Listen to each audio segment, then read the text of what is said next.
Better get after that game tonight. Somebody needs to. Big game. Ottawa's in town. Yeah. Big rivalry. Not that, but Ottawa's good. Yeah, BM will be back. Brian Murray will be there to coach. Of course, you could coach that team.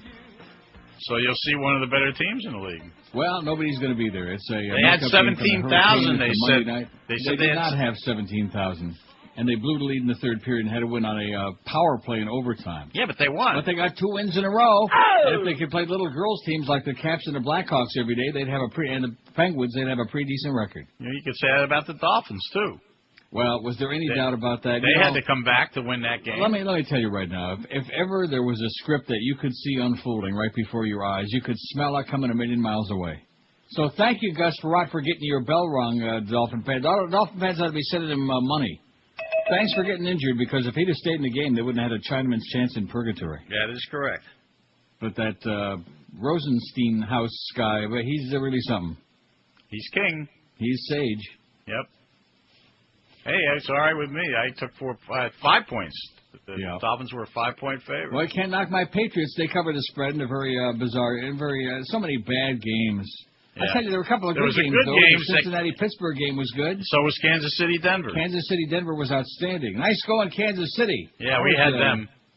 Yeah. Those things are important to me. And I told you the Patriots covered the spread, but you wouldn't pay attention to that game. No, I didn't bother with that one. Oh, yeah. I had other winners. Well, that's good. So, the Jets are horrible. I mean, they are horrible. No kidding. They're the worst team in the league. They could be. Right along with San Francisco and maybe Arizona. I think Arizona is better than the Jets. No, I take it back. Right along with New Orleans. So many bad teams in so little time. You know what? Yep. And I wouldn't be surprised now if the front-running phonies are saying, we're talking Super Bowl. What a great comeback. Yeah, they're deluding themselves. This was our 4-7s beat their 4-7s. Yeah. Well, I mean, you could hear the gagging, choking sounds coming from the Bills. Like I said, you could do the math and see it unfolding, you know? Yeah, when he threw that interception, when Lossman threw that interception on the 3-yard line as they're about to score again to make it 30-3. Right. And of course that was that. Or how about the sure interception that would have been run back for a touchdown that also would have made 30-3 or whatever it was. Yeah. It was that, and then there was Farrat getting hurt. Those were the keys to the game. Well, if any team can find a way to lose, that's what bad teams do. They find a way to lose. Exactly. That's why they were, 4-7 That's why they have bad records. That's correct. So next week the Dolphins have to play at San Diego. Yeah, well, I don't want to make any predictions, but you can imagine. Yeah. Ugly. Ugly, man. Should be really ugly. So how'd you do this weekend? I did not go to Mohawk because the 401 was snow-covered on Saturday morning, so we went instead. I went to Woodbine. Didn't do too bad. Was losing my ass. Made most of it back.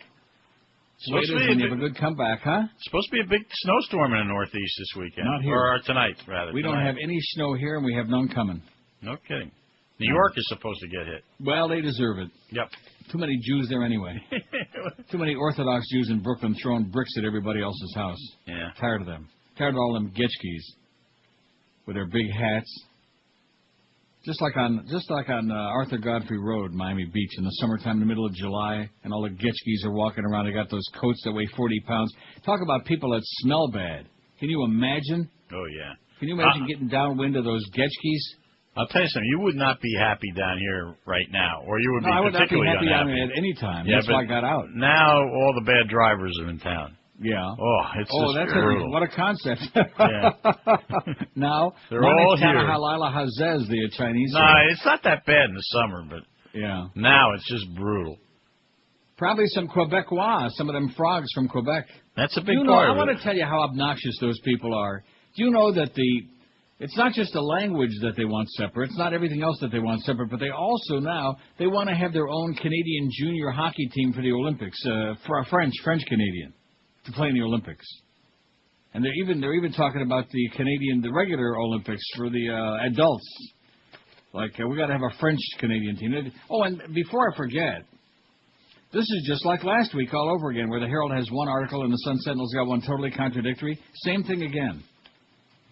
The Herald says, don't bet on a slots deal from the Lebanon. Oh, I saw that. Right. That was by Mary Ellen Kloss. I don't know where she gets her information from, because she is totally wrong on that story. Then We got the Sun Sentinel article today that says slots regulation tops in special session of the legislature, and it goes on about Alan Solomon said this and Alan Solomon said that. So we'll see. I don't know. I think the Herald story was... I never count my slot machines until they're functioning. No, but I talked to a couple of legislators last week, a couple of guys who were pretty high up. Yeah. And that what I heard was totally antithetical to what was in the Herald. Well, it makes sense. If it's in the Herald, you know it's probably full of crap. Yeah. It certainly is. Anything else? Not that I can think of.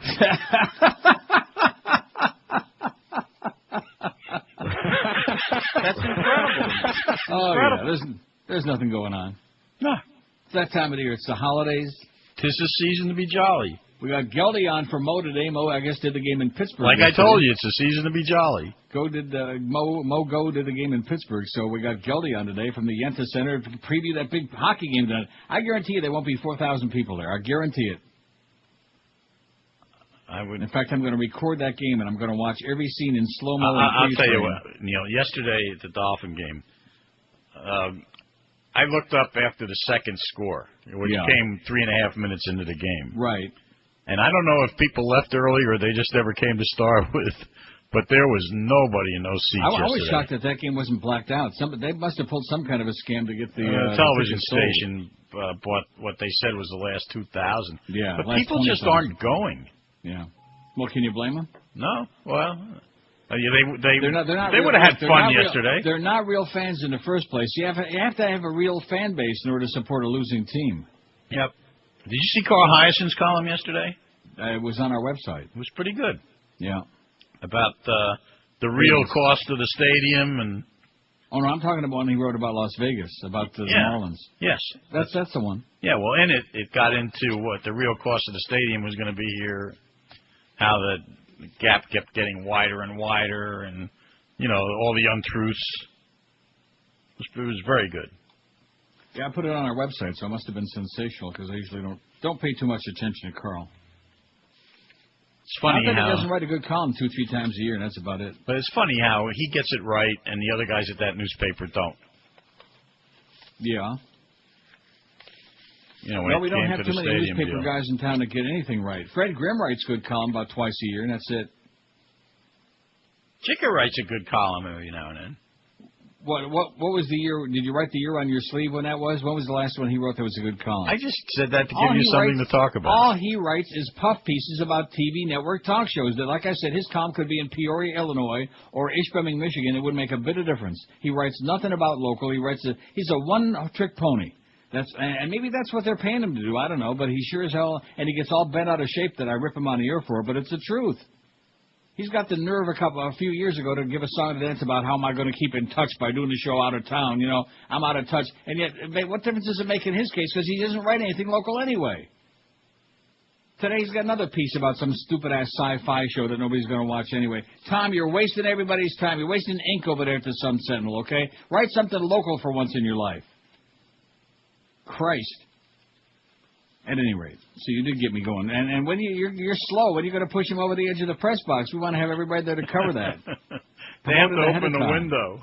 Huh? They have to. Oh yeah, I've got a little news. Yes. It's official that you can bet Gulfstream at Calder. So. Well, that's the end of your Gulfstream trips. I guess you and Raul won't be having any encounters up there anymore. No, that was at Hialeah. That was Hialeah. Yeah. Well, where does he go now? He must go somewhere to plunge his guts out. Raul? Yeah. He probably goes. He's a gambler? Yeah, he goes to the track. He'll be at Gulfstream, I'm sure.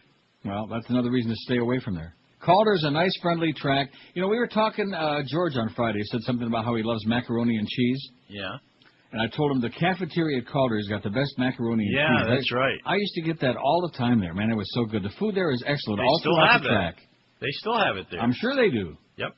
And if you go up on the 6th floor, the sub sandwiches up there are just fantastic, and everything's good. I wonder if my old lady friends are still there. Probably not. Probably dead by now. You know what?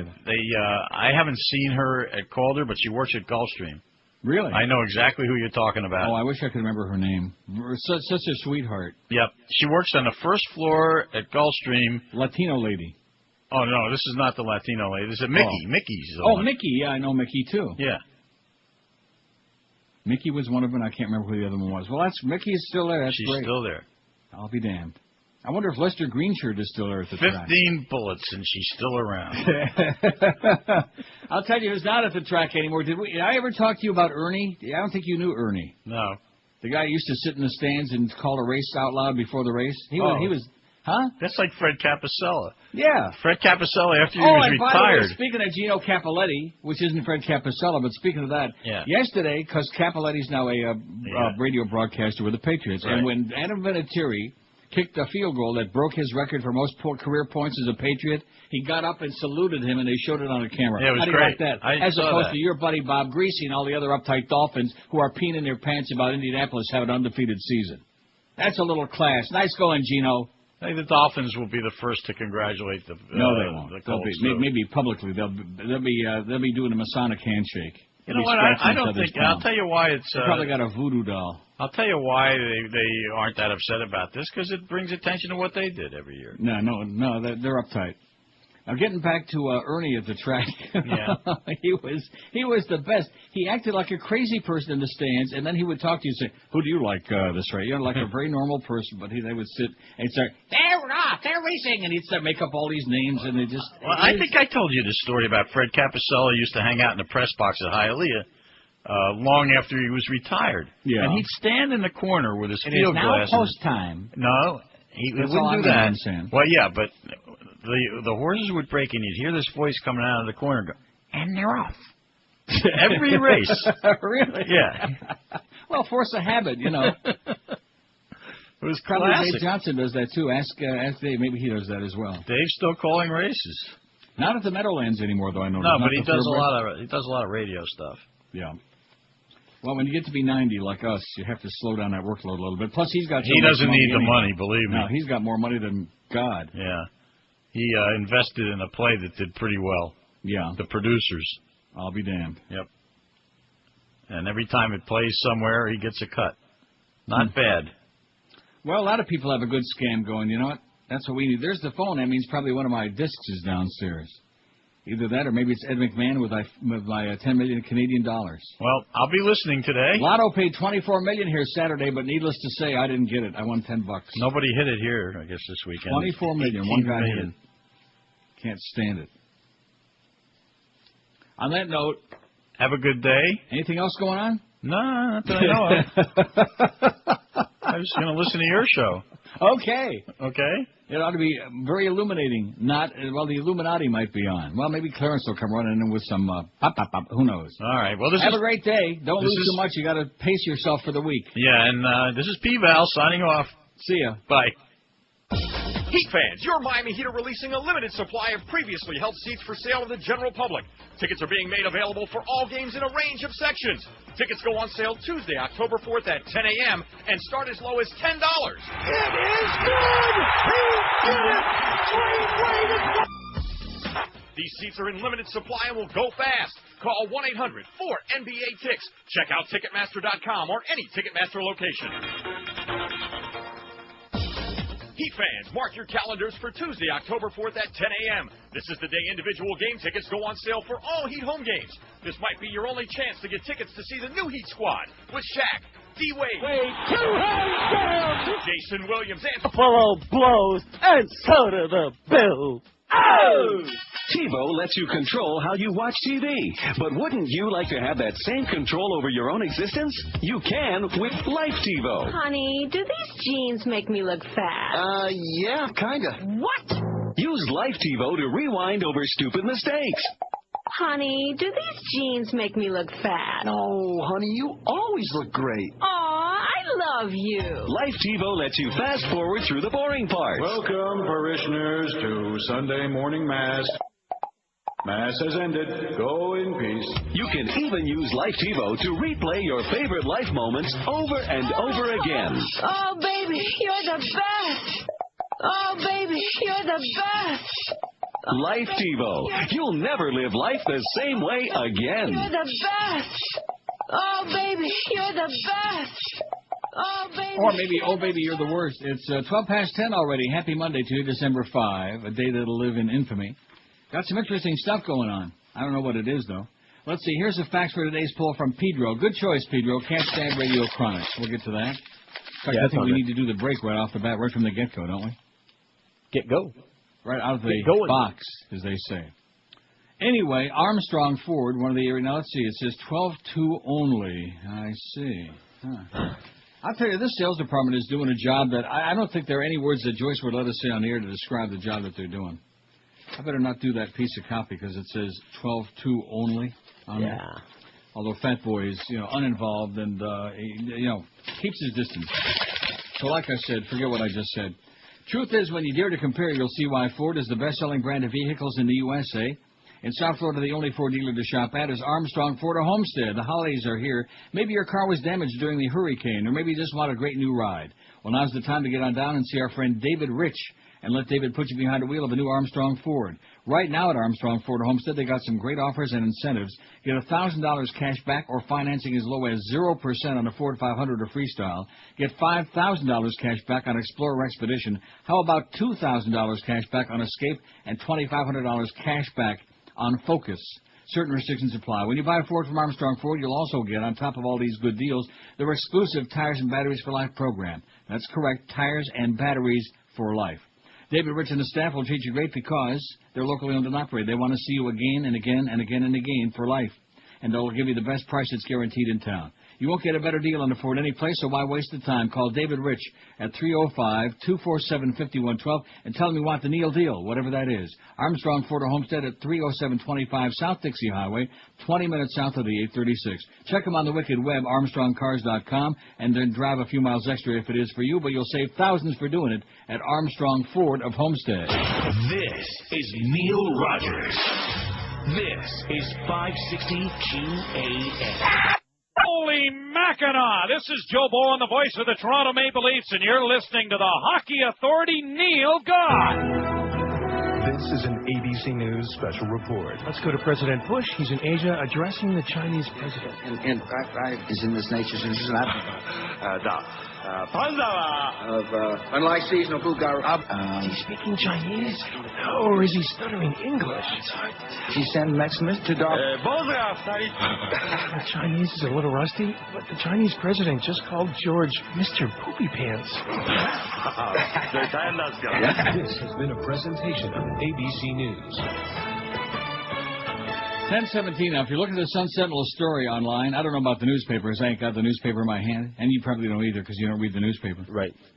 But where it says slots regulation tops in special session of Florida legislature, unlike the Herald article, which is like, as Hank said, full of crap. But there's a picture next to the story. Alan Solomon from Pompano Park says this, and Alan Solomon says that, and bada-beep, bada-boop. And the picture shows people playing, guess what, at some casino somewhere. Yeah. Playing. Slots? Well, of course, slots. What game? Oh, Wheel of Fortune. There you go. I just thought I'd mention that. I'm definitely suing Merv Griffin and Vanna White and Pat Sajak. It's addictive, and they all ought to be in jail.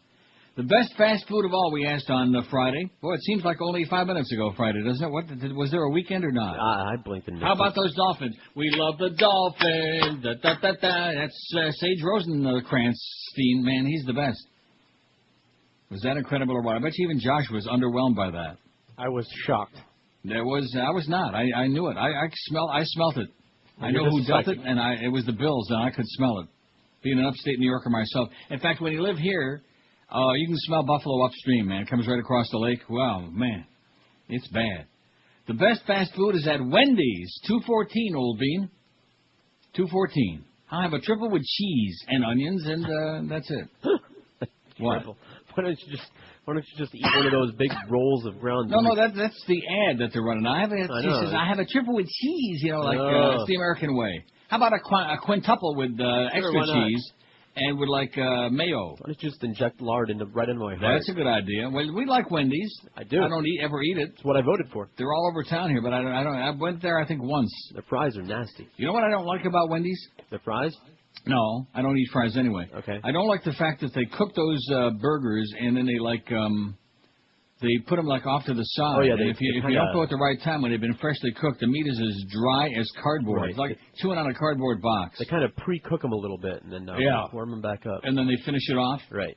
I see. You got to get chicken if you go to Wendy's. Right on. I don't want no chicken. Spicy chicken. Jews don't eat when you get to be about, I would say, about 30, man. and you've been Jewish, you've had enough chicken for a lifetime. I don't want no more chicken. Although I do like chicken in a Chinese restaurant. Although I don't think anymore. I'm thinking now, maybe not a good idea. The best fast food, Wendy's 214. All fast food blows 197. Boy, I hate this poll 181. Did I tell you those two would do very, very well? Yeah. The negative crowd. Bah! Those are the people who left after it was 21-0 after one quarter yesterday. They left. Too bad. Nah, you left, didn't you? Losers. Pollo Tropical 158. Steak and Shake 134. They must be making a comeback because, boy, they really went south there for a while where their meat was falling apart. Mm-hmm. Taco Bell 131. That should have been up a lot higher. Taco Bell is under. What's not to like? If you don't like the schmeary, greasy beans, don't eat the beans. I don't. Exactly. No beans. Muy importante. When you go to Taco Bell, say, I'll have 6 burrito supremes with no beans, please. 14 tacos, no beans. Las Spadas 108. That was a late addition, and evidently now Josh is eating there, and he raves about it. It's good. In fact, we said that we decided this week we're going to try and get some subs from Las Spadas brought in for the gang. That'd be nice. Yeah. Quiznos 102 also went from a late start, moved up there. Mm-hmm. Quiznos is good. Subway 77, I see. Chick-fil-A 73, Arby's 61, Popeyes 60. Popeyes chicken, man. Now, do white people eat at Popeyes? I guess white people eat at Killer Flu Chicken, KFC. Right. And dark folks eat at Popeyes or, what's the other one? Church's Chicken. Anyway, Subway 77, Chick-fil-A 73, Arby's 61, Popeye 60, Miami Subs 52, McDonald's only 38, Solamente 38, Checkers 36, KFC 31, Killer Flu Chicken, Burger King 25, Crystal 16, and that's the reason it would have had more, except there's only that one in South Florida that I know of. Right. As far as I know. Sunrise and Powerline, I believe. Right. A&W 16, which there aren't too many of those around no more.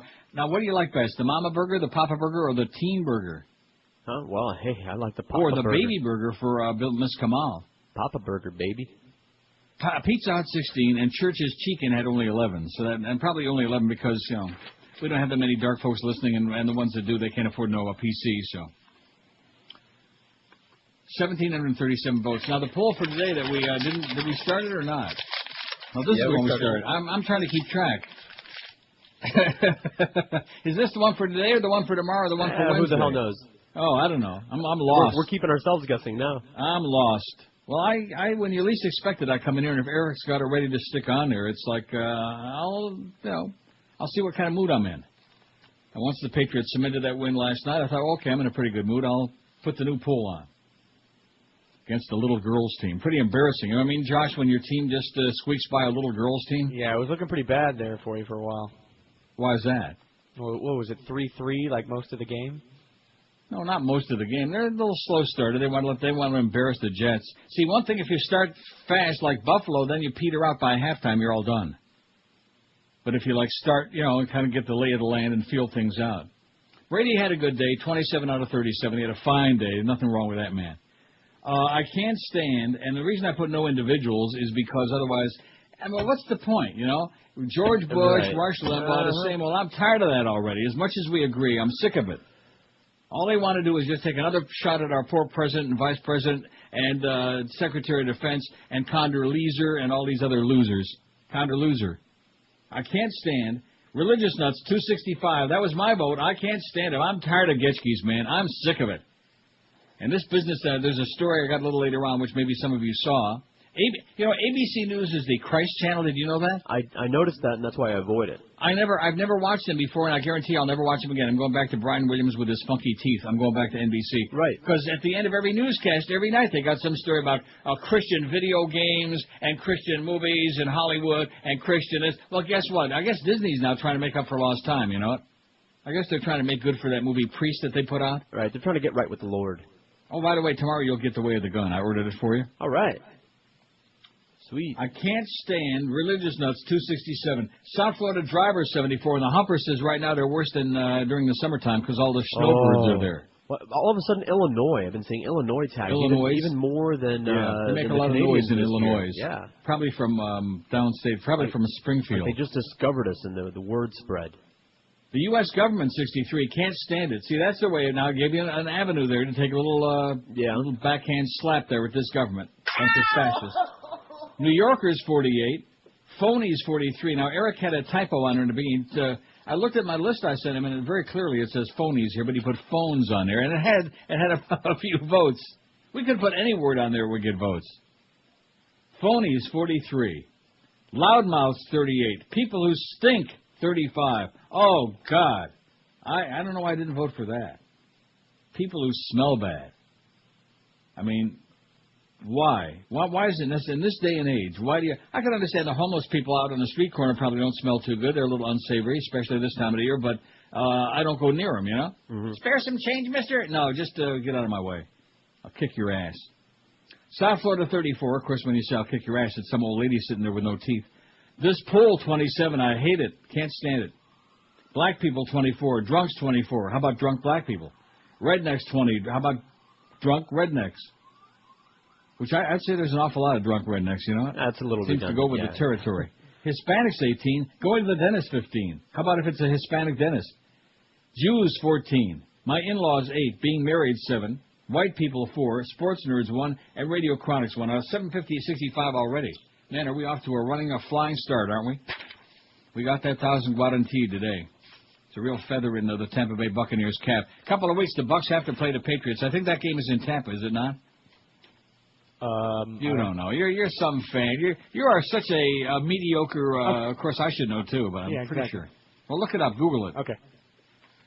Because let's see, the Patriots have got left. They got the Bills again. I mean, the Jets, the Bills, the Dolphins is the last game, and then the Bucs somewhere in between that.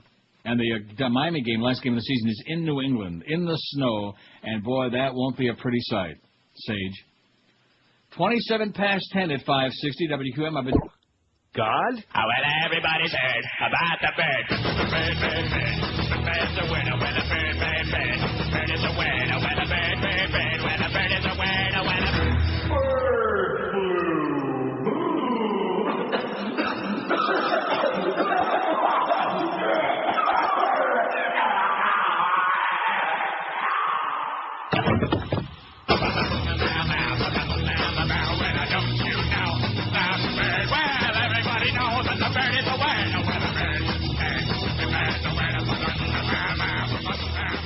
.32. Well, I thought the phones would be blazing out, though, for the poll like this. I can't stand fill in the blank. I'm sure we left off at least 40, 50,000 good choices. Maybe not quite that many. About 30, man. Maybe 30,000 good choices, don't you think? 5670560, pound 560 in the Verizon Singular Wireless lines. Any bulletins from inside the building yet, or what?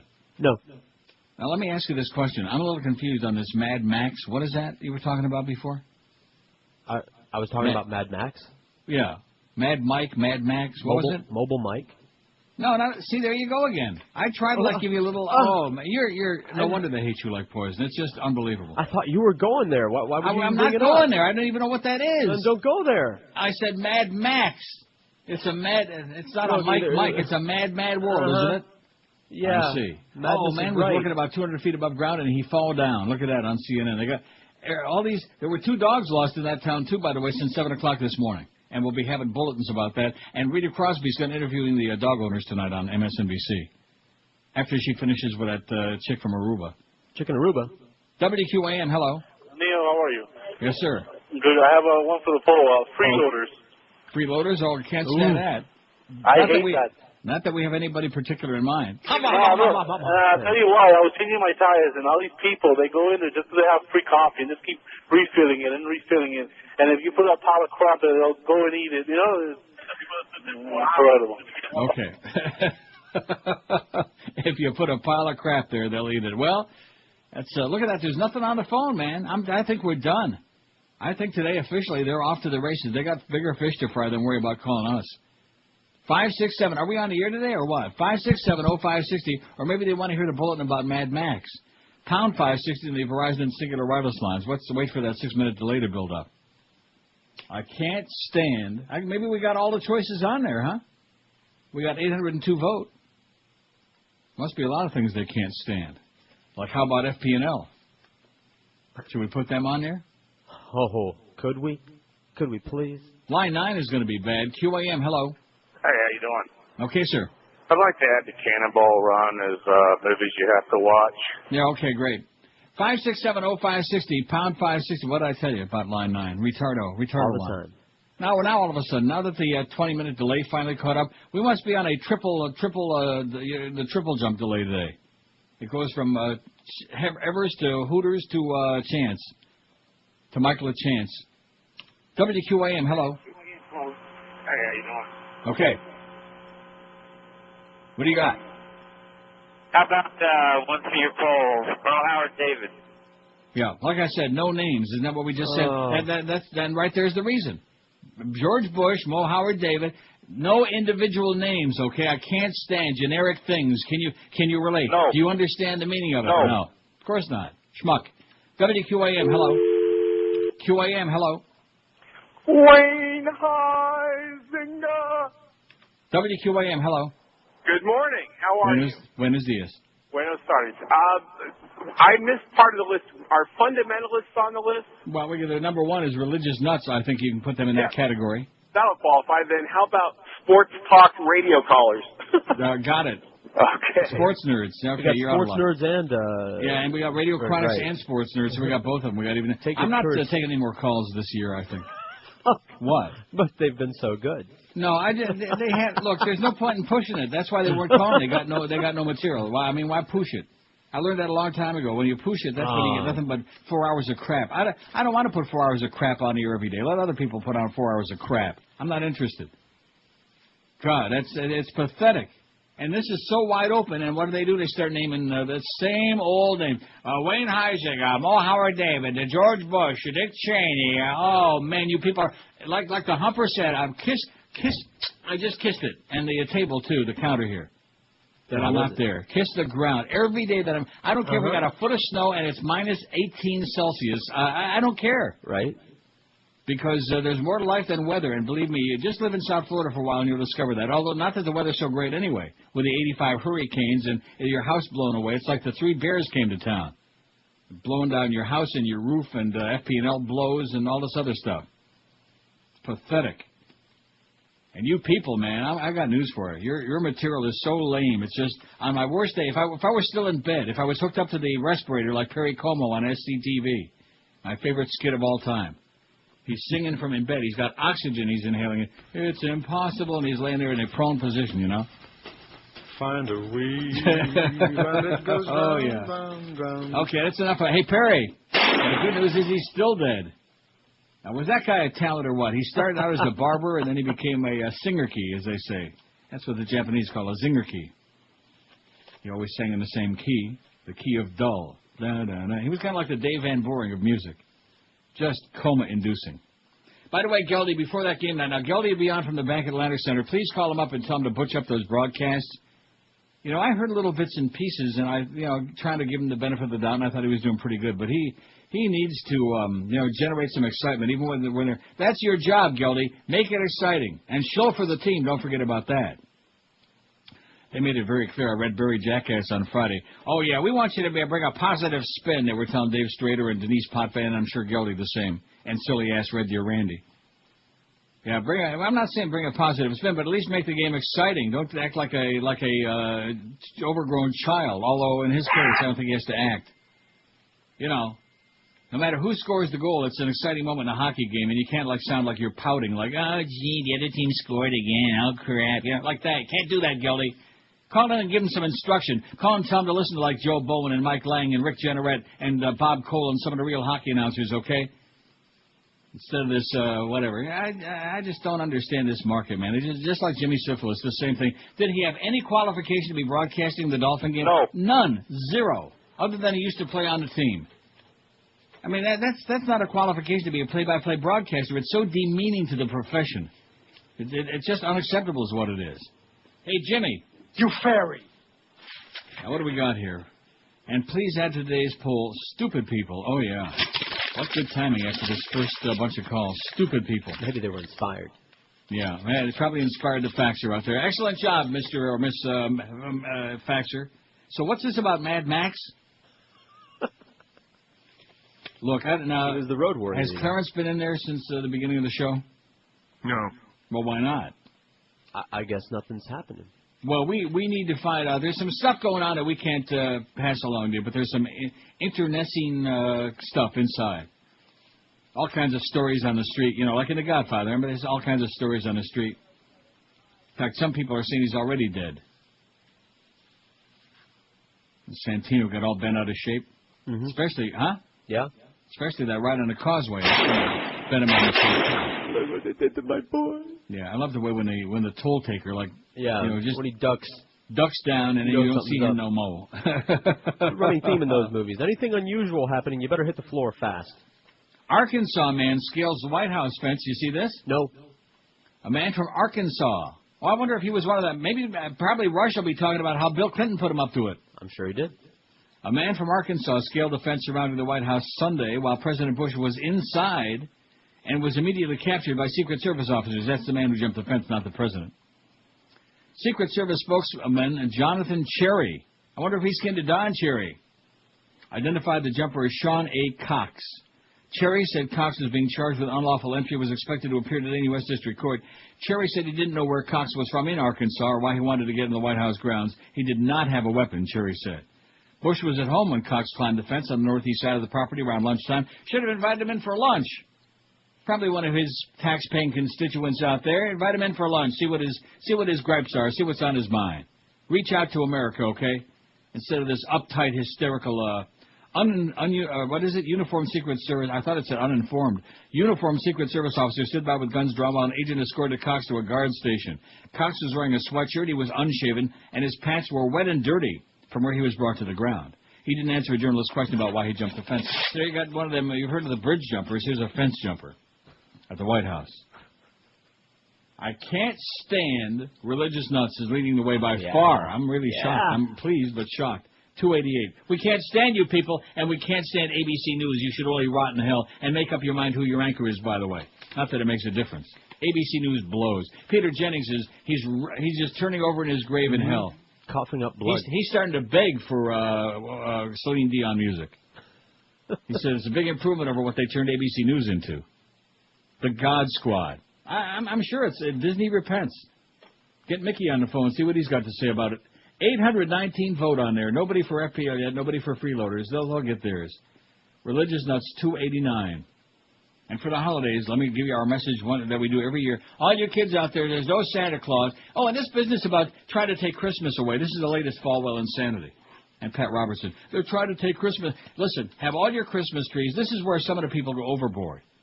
Christmas doesn't have to be religious, okay? It's just a festival. It's like, it's a Correct. thing. It's like Chinooka. It's an event. So this business about a holiday tree take your holiday tree and stick it, okay? Stick it in the old moonshine. Oh, by the way, speaking of Mad Mike, how's Mike Moonshine? This is Neil Rogers. And Smelly Ellie Gray. This is 560 QAM. Oh! Not such a long time ago, in a desert not far, far away, one soldier stood eyeballs above the rest. Jar Jar Head. They shot the captain! Who's in charge now? Mr. Sergeant Jar Jar Binks. You, sir, should follow me now. Okay, War is hell, and so is the very voice of Jar Jar Head. You, sir, shoot when me, sir, say so. Okay, one, sir, two, sir, three, sir. That does it! Shoot the Sarge! No! You, sir, hurt Jar Jar. Jar Jar Head, in theaters Friday. Available for rental Saturday. How rude! 10:47 at QAM. At 2 o'clock, we got Geldy at the Bankienta Center because Mo's coming back from Pittsburgh from his NFL broadcast yesterday, and he had to work very hard. That was a good game, by the way. Cincinnati beat the Steelers. You see that one, Josh? I did. Well, I didn't watch the game, but I saw the highlights. By the way, that game another is pretty good game was Jacksonville and the Brownies. Well, I didn't watch that one. No, that was pretty good. Browns gave them all they could handle. By the way, that game's in New England against Tampa Bay. Oh, man. Oh! You guys are in deep doo-doo. That'll be in the snow. Oh! All right. What week is that? Next week the Bills 2 weeks, play. yeah, 2 huh? weeks. 2 weeks from now. Next week I think they play the Bills, New England. Am I right about that? You should know. I don't know. Mad Dog, 4 to 6:30, another one of those tough 2.5-hour shows. And by the way, he won't be on tomorrow or Wednesday. The scam of the century. All right. Yeah, you bet. Mad Dog today, you better enjoy it while you can. You better tape it. Now, let's see. Thursday, he's on at the Seminole Hard Rock. And then what about on Friday? What's this other thing? Oh, that's a fax for the poll. Where the hell did that come from? I got so many copies of the schedule here. I can't figure out who's on first. Can you? Average them out. You're eating food already, huh? Howie's, man, a BLT hoagie. And then no Mad Dog on Friday either. So he's working a tough 2 days this week, which is really... All right. There you go. Okay, what does it say here from some listener? It's a fax that says, please add telephone solicitors to your poll of things I can't stand. P.S. If I'm allowed a second, please allow the voice directories from hell that never allow you to talk to a real person. Well, let's stick with the telephone solicitors. Yeah. Well, maybe that's why the phones, maybe that was getting votes, even though that isn't what I put on there. Eric puts phones on there. Come on, Eric, get with it, okay, sweetheart? Phones my ass. Can't stand phones. I mean, how about cell phones? What about them? Cell phones. How about people on cell phones? All right. We'll get that on there right away. Can't stand, and again, no individual names. Can you? That's why they can't handle this, because that's all they know from. Oh, I hate this one. Forget about it already. Give it a rest. Give it a rest. Put your hate in a box somewhere and give it a rest. But there's some minorities on there for you to vote for. Yeah, that's right. They should satisfy everybody's hate. Religious Nuts 295. We hate them. Hope that God smites them all. A lot of smiting and smoting going on, you know. So how's the parents coming in? No. South Florida driver 79. The U.S. government 70. New Yorkers 57. Phonies 52. Not phones, phonies. Phonies, 52. Boy, we sure got a lot of those in this business. Phonies, glad-handers. Loudmouths, 41. A lot of those in this business, too. You know what I mean? Loudmouths. I can't stand people who talk real loud. People who stink, 38. How about loudmouths who stink? South Florida, 34. This poll, 31. Black people, 26. Drunks, 24. Rednecks, 21. Hispanics, 20. Going to the dentist, 17. Jews, 15, especially if it's a Jew dentist. Being married, 8. My in-laws, 8. Stupid people, 5. White people, 4. Sports nerds, 2. Radio chronics, 1. And none yet for people on cell phones, telephone solicitors, FPL, or freeloaders. FPL doesn't have any? Boy, how soon they forget, huh? How's that possible? They just went on there. Not a little while ago. I thought they'd go zooming up their FPL. We hate you, FPL, okay? We wish that all your executives would be in a fiery crash with Catherine Harris. Oh, by the way, did you hear about her plane? No, what about it? Hervé Villachez was pointing at it saying, uh-oh. And that was Hervé, of course. Of course. Now, was that Hervé Villachez or Hervé Fillon? The former chairman and vice chairman of the 9/11 Commission warned yesterday that the nation is ill-prepared for another terrorist attack. How do you like that? Oh, my God. Ill-prepared. Your government... WQAM, hello. Hello. Hello. Hi, I'd like a suggestion for your poll, please. Yes? Definitely obese people. They're very, very annoying people. Get on my nerves. Not hang up. Okay. Fat people. Big fat people. Well, not just regular fat people. It's almost everybody's fat. Right. He's talking about obese. Let's just put obese people on there. You know what I'm saying? Like, yeah, most of them are really furniture-breaking people. Oh. The bipartisan panel plans to issue a report today assessing the federal government's response to the recommendations it made last year. WQAM, hello. Not there. See, you got to hang on because I'm interspersing. WQAM, hello. Hey, Neil, how you doing? Okay, sir. Hey, this whole attack on Christmas that the right is trying to make up now was started by yours truly. Not yours. By yours truly? Well, why no, not me. Oh. It was started by Bill O'Reilly in the Fox News Channel, and it's being picked up now by Falwell and all these other religious nuts. And all it is basically a strawman and trying to build up so it'd be easily knocked down, because who's going to be like, hey, I'm against Christmas and all this other stuff. So they're basically trying to make something to distract from all this other bad stuff that's going against them, you know? Well, it ain't going to work. Nobody's paying any attention to it. They should. I hope that the pine needles just pierce his head while he's out making an obscene phone call. Yeah, I know. Hey, Neil, one last thing. Some years ago, during the whole Brian Cox situation, one of the greatest phone calls you ever received was from, I don't know if you remember this, it was a black girl called you Uncle Leo. Do you remember that? No. I do. Oh. That was the best. And she called in, and then all of a sudden she was going back and forth with you, and she was all upset, and all of a sudden her voice changed. There was another guy got on the phone, and I mean, it was the best radio. Okay, well, we'll try to find him again. Thanks, Pally. All right, bye. Remember that? I don't. Well, Uncle Leo? He remembers way more about it than I do, but I remember some black chick called you Uncle Leo once. Well, I'll be damned. The group was created by Congress in 2002. Maybe we got a new format here now. Read one paragraph, then we take a call. Another paragraph, then another call. What do you say? Do it. Well, I don't want to take any more calls this decade. Well, they want to talk to you. The group was created by Congress in 2002 to investigate aspects of the terror attack on 9/11 and released its final report with a slew of recommendations in a nearly 570-page book in July last year. WQAM, hello. Hello? Yes, sir. Neil? Yep. Hey, I got Neil. something for your poll. I think you may already have it covered under religious nuts and stupid people, but I was going to say intelligent design. Religious nuts. Okay, then how about the local news? Can't?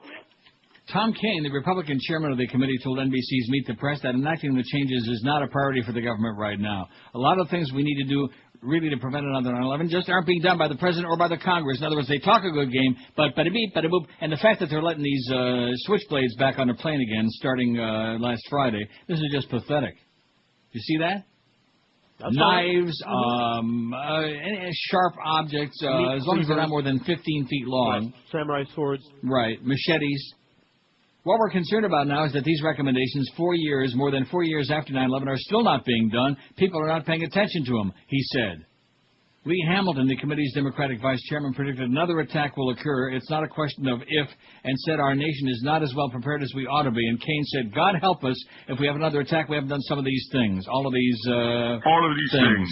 And, of course, after seeing what happened in New Orleans, you can see that your government is really very well prepared to handle any and all emergencies, and that they're going to be right there making sure that your safety is number one. That's what they really care about. Anybody buying that bull crap? No. They couldn't give a crap less about any of us.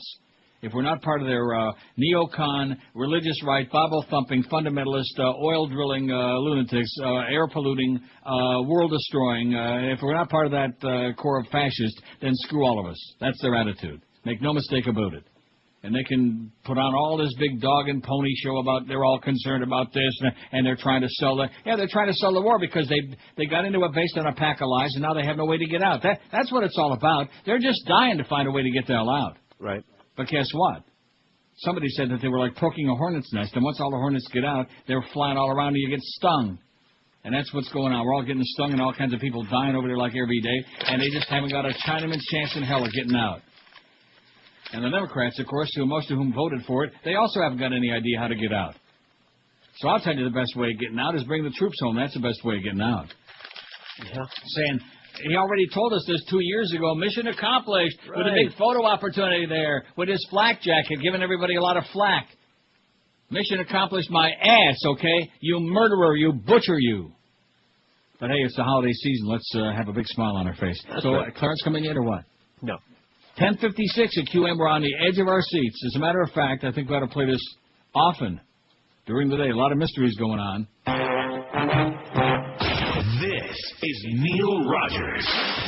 This is 560 QAM. This is the Neil Rogers Show. This is your brain. Any questions? Other stations give you money. Other stations give you cars. But when times are tough, this station gives you what counts. Because this station is going to give you a job. A job in radio. A job at this station. A job as our new morning disc jockey. Morning Drive. That's right. We're going to toss our morning guy out. On his butt. And he doesn't even know it. He's not even listening. We told him to play this promo, and he played it like a moron. A moron. So his loss is your gain. Just be listening. And when you hear this sound, be the 10th caller. And come Monday morning, you're on the air. Winner will assume all current responsibilities of Morning Drive personality at a substantially reduced salary, in addition to responsibilities of all janitorial, clerical, and maintenance staff. The guy who's on is out. You are in. Keep listening to win. 11:01 at 560 WQAM. So how's Clarence doing? Anybody seen him lately? No. I'll be damned. Well, I think one of you ought to be running around the hall getting the scuttlebutt. We can't tell the audience what this is all about, but we might as well let them at least know there's a little bit of excitement going on. Well, I think Josh should go because I try to avoid that side of the building. Yeah, well, I think you should just go poking around, just take a page out of the Water Nazis book and just walk around, slide up against the wall with your ear to the wall, Yeah, sorry, not my style. I see. Just kind of slink around in the hallway. When you hear this, you may want to run out. When you hear this, you're going to be nauseous. All right. See, the problem with politicians is they're all whores. They're all whores. Yeah. Hillary Clinton to co-sponsor anti-flag burning bill. Oh, you're right. I'm leaving. A Republican bill that would ban some forms of flag burning reportedly has one Democratic co-sponsor, Senator Hillary Clinton. According to a report in today's New York Post, Clinton is the sole co-sponsor of a bill that will make it a crime to intimidate anyone by burning a flag, burn someone else's flag, or destroy a flag on federal property. The bill doesn't address the issue of a constitutional amendment banning flag burning, and congressional lawyers believe the bill will withstand judicial review. The Post says Clinton's move is an apparent attempt to win over conservative voters as she preps for a possible run for the White House in 2008. And won't that be great? Not. No. She just, here we go she's so obvious, you know, Yeah. her political posturing is so damn obvious. And by the way, she also voted for the war. I just thought I'd mention that. Meanwhile, Clinton is in the middle of a 6-state campaign swing aimed at raising money for a Senate re-election and possibly raising support for a potential run for the White House. Clinton headlined a fundraiser for the Kentucky State Democratic Party in Louisville Friday night, where turnout exceeded expectations. The ballroom at the convention center was filled to capacity, helping Clinton raise $600,000 for the party. Kentucky is a solidly Republican state, which George W. Bush easily won last year, but Clinton supporters were buzzing about the possibility of a Clinton run in 2008. We're a border state and have been a red state, but I think we're really fed up with what's going on in Washington, ready for a candidate who will really run and really fight for the people, one supporter said. I'd love her to run, said another. I've never worked for a campaign in my life, but I'd work for her. The Ice Princess is lurking. Clinton is also making stops in Chicago, Denver, Michigan, and New Jersey. She ends her tour in New York with a party in Manhattan December 13. On lucky December 13. Well, that Sage Rosenhaus-Krantz, man, he's really something on one game. You know what? I think you ought to put that in his resume. Against a bunch of gagging, choking. What did I tell you about Buffalo? The whole place just reeks. It just stinks. The sun is shining here. It's cold, but there ain't no snow on the ground. Buffalo, there's probably snow up to your armpits right now. Just a horrible, awful place. Don't ever go to Buffalo. Trust me. Oh, there's Thomas Keane. That's not him. That's the other guy. If I put you up there on that podium today and you had a chance to talk about what worries you most now. No, Mrs. Limbaugh. 912 votes already on the poll. By the end of this hour, might have our 1,000. What do you say that? Then we can go home? What do you think? Yeah, that's a great All idea. right. If Mad Dog can do it, boy, I'll tell you, he's got the world's biggest scam. It just makes my ideal pale into insignificance. I can't stand, and no individual names, please. Religious Nuts, 318. South Florida Drivers, 83. The U.S. Government, 72. I wonder who they're talking about. New Yorkers, 60. Phonies, 53. Loudmouths, 43. People who stink, 40. South Florida, 34. This poll, 31. Black people, 29. Drunks, 25. Rednecks, 24. Hispanics, 21. Going to the dentist, 18. Especially if it's a Jewish Hispanic dentist. Oh, Jews, 17. Stupid people, 12. My in-laws, 9. Being married, 8. White people, 5. FP&L, 3. Obese people, 2. Sports nerds, 2. People on cell phones, 1. Freeloaders, 1. Radio chronics, 1. And telephone solicitor so far has got the big O out of 912. 912 votes. It's just barely after 11 o'clock. Are we making some progress or what? Yes. WQAM, hello. Yeah, hello, Neil. Okay, nice talking to you. Very briefly. WQAM, hello. Neil, Valley. Valley. Yeah. How about reality shows? Okay, good one. Reality shows suck for morons. Reality shows is an excellent choice. Yeah, I told you there got to be like at least 5,000 other choices on here, but these people had to put on their thinking cap because they can't mention individual names, and they want to do that badly. They want to, lash out. In fact, why don't we just take the same poll every day? Who do you hate the most today? Right. Is it George Bush, Bill O'Reilly, Rush Limbaugh? Is it Dick Cheney maybe today? Huh? How about Condolea? Oh, guess what movie was on over the weekend that I didn't watch? Of Mice and Men. Really? The John Malkovich. The one that you got? Yeah, that's right. the good one. Well, why would I want to watch little snippets of it when I got the one on DVD you sent here? Watch it from the beginning. A nice. Well, be sure and watch the way of the gun when you get it, and watch the way in that scene where he's going to the sperm bank, where he starts, and James Caan is in the movie. Mm-hmm. So it's just so obvious that he's doing a James Caan. You'll see the routine, but it's very funny. Good movie. WQAM, hello. Still is gay.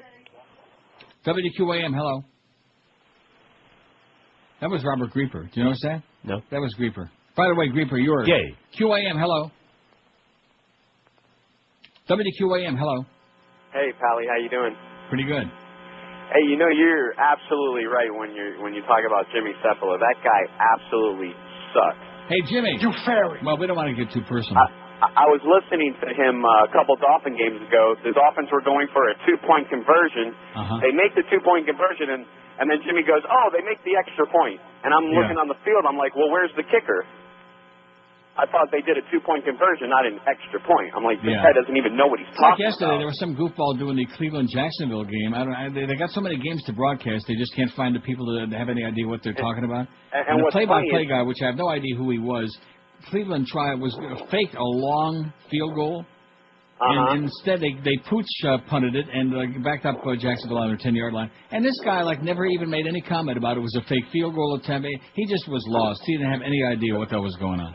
The funniest thing is Joe Rosich sits back and just kind of well, what the hell is this guy talking? He doesn't say anything, but you can just know in his head that he's thinking this guy doesn't even know what the hell he's talking about. Why am I here? Right now. You hear what he said about Jimmy? I dumped the bitch right now. Yeah. All right, Neil, take care. Thanks for the good news, man. So Jimmy Cefalo is biting the big one. He is one good-looking guy. Well, maybe that's why you guys are on there together then. 5670560. Let's just do the same, but then we don't have to come up with this. I think I just had a brain cramp storm. Every day we'll do the same poll for about 3 years. Sounds good to me. And it's like a barometer. We'll see how intense the hate level is in various directions on each given day.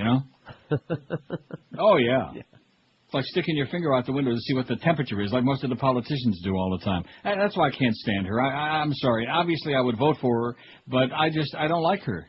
No. She's phony. She's ersatz. She's fake. She's as fake as a $47 bill. Hillary. And if she hadn't been married to Bubba, look, let's elect her and let him run the country again. What do you say? Sounds like a plan. Okay. WQAM, hello. And we could make Monica Secretary of the Interior. What do you say? Oh, that's funny. WQAM, hello. Hey, Neely. Yes, How you doing, buddy? Okay. I got one for the list. How about hypocritical politicians? Okay, sounds redundant to me. Okay. Hypocritical politicians. You want to put that on there with a Hippocratic oath? Not really. Hypocritical oath? We got, government. Yeah, we got government on it. What about doctors? Okay. Can't stand it, man. Most doctors are butchers. Not all. There's a few good doctors out there. I never met any yet, but there's got to be a few of them. You think? I'll let you know when I find one. You know any good doctors? If you find one, let me know. I will. Oh, there's so many things that could be on here. I mean, if we wanted to break some of these things down, like the thing about religious nuts, we could also talk about the Catholic clergy, the priests, child molesting priests. There's so many. If we wanted to slice it thin. Yeah, you slice it very thin like that Nova. Slice it really thin, baby. Put that lox on your bagel there and just have a field day. How do people eat such things? I like it. It's fish. See, my favorite is when they bring a big fish on a platter and the eyes are still in it. You ever see that? Oh, as a matter of fact, I was watching. You're not going to. The eyes have it. That Aviator. The Aviator was on cable. And remember how everyone was raving about it? Is that the movie with Leo? That's the one. No, I wouldn't. You think I would watch that crap? So don't. You know how everybody was raving about it? It's so good in spite of Leo?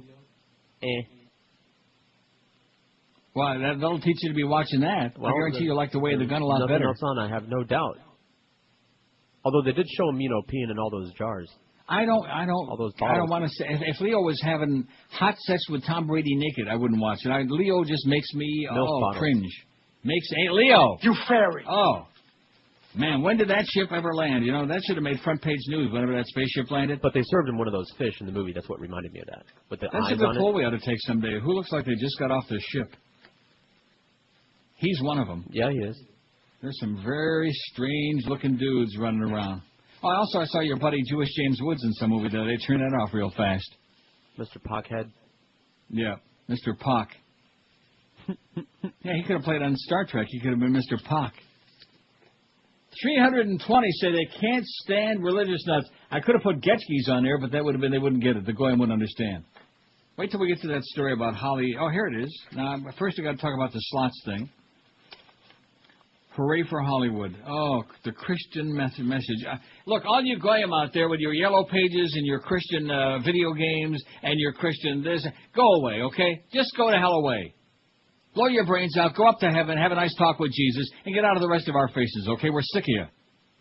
So Bill O'Reilly was the one. It figures that some Nazi like him would start some crap like that. A diversionary. It's not going to work.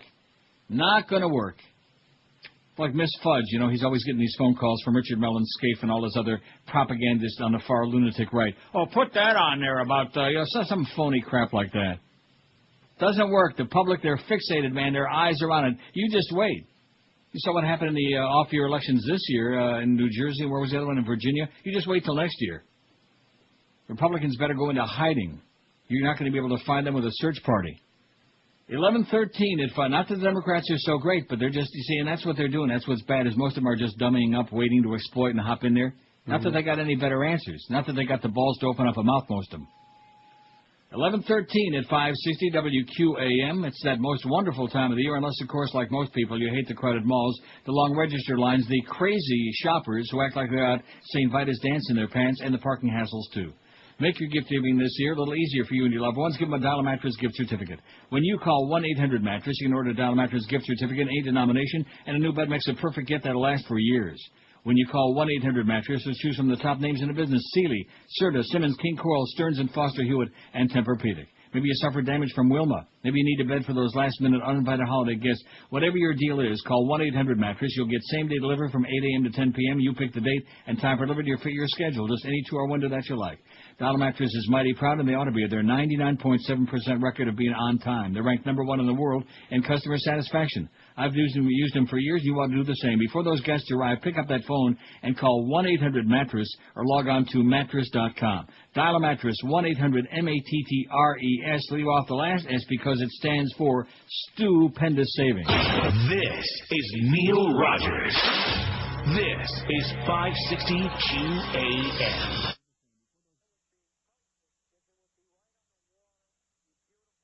A lollipop, little boy? No.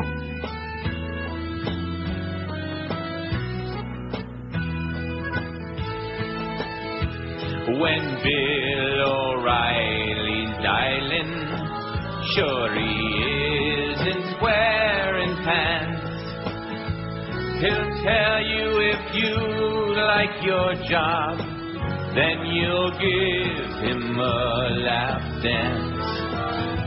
And if you tell O'Reilly you're not looking to be kissed, he'll sue the pants right off ya and call you an extortionist.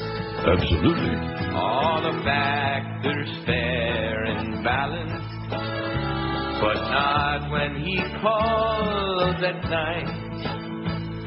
He's looking for a lassie who likes it a little to the right. When Bill O'Reilly's horny, sure it ain't a no-spin zone. So when Bill O'Reilly's dialing, you best not pick up your phone. Oh, my God. 11:19, somebody says for the fall, I can't stand bags. You fair. How do you like that? There's a good one. All right. Okay. I could modify that by saying I can't stand screaming queens, but I think, you see, that we start narrowing these down. Right. Wait till you hear this. Remember we talked about that, I thought she was the traffic lady, but she was something else at Paxton, the religious nut? Right, I tried to correct you, but, you wouldn't listen. I moved right along. What was she? She was the sales secretary. Well, she was a jackass, whatever she was, and she was a born-again, a Jew for Jesus. A Messianic Christian. Right. And the Herald today, it says there's no Kol Mashgiach synagogue. There's no cross at Kol Mashgiach synagogue. Maybe there shouldn't be any of these places. People think they'll come in here and suddenly we'll produce one from the back room, said Messianic Rabbi Alan Levine, the spiritual leader of the Melbourne congregation. We don't have one. A cross, of course, is an enduring tchotchke, symbol of Christianity and belief in the life and death of Jesus.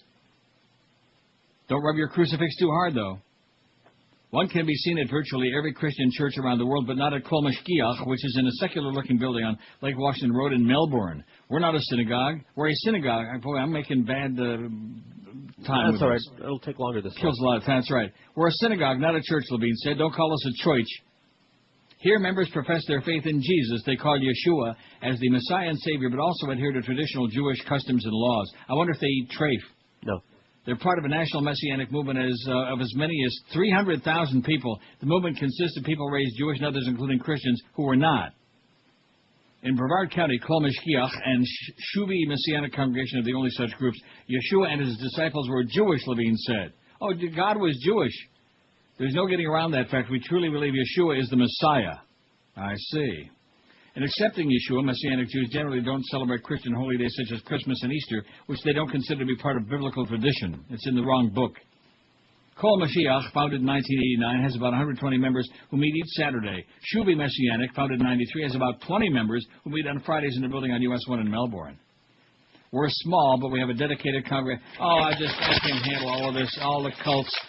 Who's got the right answer, huh? That's the question. Who's got the key to the kingdom? Who's got the real God, huh? The right wingers. There's only... Real God! Keep that in mind. The right wingers call them complete Jews. Is that what it is? Yeah. As opposed to incomplete Jews? Jesus. That's right. I see. Like Jew. I thought the incomplete had something to do with circumcision. Nevertheless. It does. I'll guarantee you the Messianic Jews are circumspect. Yes, they are. Look how many votes we got on the poll. It's not even 11:30 yet. We got 965. We could be on the verge of 1,000 by 11:30. Oh, my God. Time you could get out your ballpoint pen and stab yourself in the neck with it. I love the way Hank likes to get me started on Jicha, you know. Just like the way I get him going on Bob Greasy and those 72 Dolphins. Very uptight, very jealous. Oh, we don't want anybody to break that record. And by the way, they got to play a tough game there in Jacksonville. You know what? The Colts are going to just pick Jacksonville apart like picking a chicken apart. Like breaking a wishbone at Thanksgiving. Am I right, Josh, or what? I mean, Jacksonville was all out to beat the Brownies yesterday. I don't know. Indianapolis is awesome. Listen, I have to give credit where credit is due. I can't stand them, and Sandy Peyton Manning makes me want to barf, you know. You fairy. But nevertheless, they're awesome. I do think they're going to lose a game. No. Okay. And I really don't care one way or the other, but just to spite those uptight like Bob Greasebag, man, just tired of that. And I mean, the Mad Dog, that's a different story. We like him a lot, but nevertheless, these guys are like living in the past. The whole franchise is in the past. Get with it. It's 2005. Act alive. Nice win yesterday, by the way. Give them credit. Nice comeback. They hung right in there once Farrakh got injured. They all said, oh, thank God for that. And then the Bills just laid down and said, oh, gee, I think we're going to blow this game. Yeah, no kidding. They are pathetic. That's part of that Buffalo syndrome. Anything in Buffalo is just weak, except maybe the chicken wings and those great sub sandwiches, which I can never think of the name where they used to be. Oh, God, were they good. And that roast beef on Kimmelwick. Remember the guy called in that day who started that place up in Fort Lauderdale? What the hell was the name of that joint? Had a yellow sign where they had the Neba's roast beef on Kimmelwick from Buffalo. Remember that? No. Don't remember the guy called in? Maybe you were on vacation that week. Maybe Josh remembers. Maybe. No. He was the guy. Huh? I know. I must be just making it up. I think you can't remember the guy. The essence of that call, that Leo call. It wasn't Leo. It was Leo. Hello, Leo. Leo. Okay. I remember now. All right. What else did she say? Bye-bye. Herald says, don't... So who do we believe, the Herald or the Sun Sentinel? When in doubt, the Sun Sentinel ain't much, but always believe them over the Herald. Mary Ellen Kloss and Samuel Nitze. Or is that Nitchie? Tallahassee, Las Vegas-style slot machines could start spitting at Broward Pari-Mutuals as soon as this spring if state lawmakers finally approve regulations when they meet for a week-long special session that begins this afternoon. But... despite agreement among legislators on the style of machines, the betting crowd is laying odds against Tallahassee coming through with a deal by the end of the session. This is what the Herald says. Pari-Mutual lobbyists and many legislators are speculating that election year politics, anti-gambling idealists, and the competing interests of the gaming industry will prompt legislative leaders to pack the bill with so many divisive elements they'll adjourn again with the issue unresolved.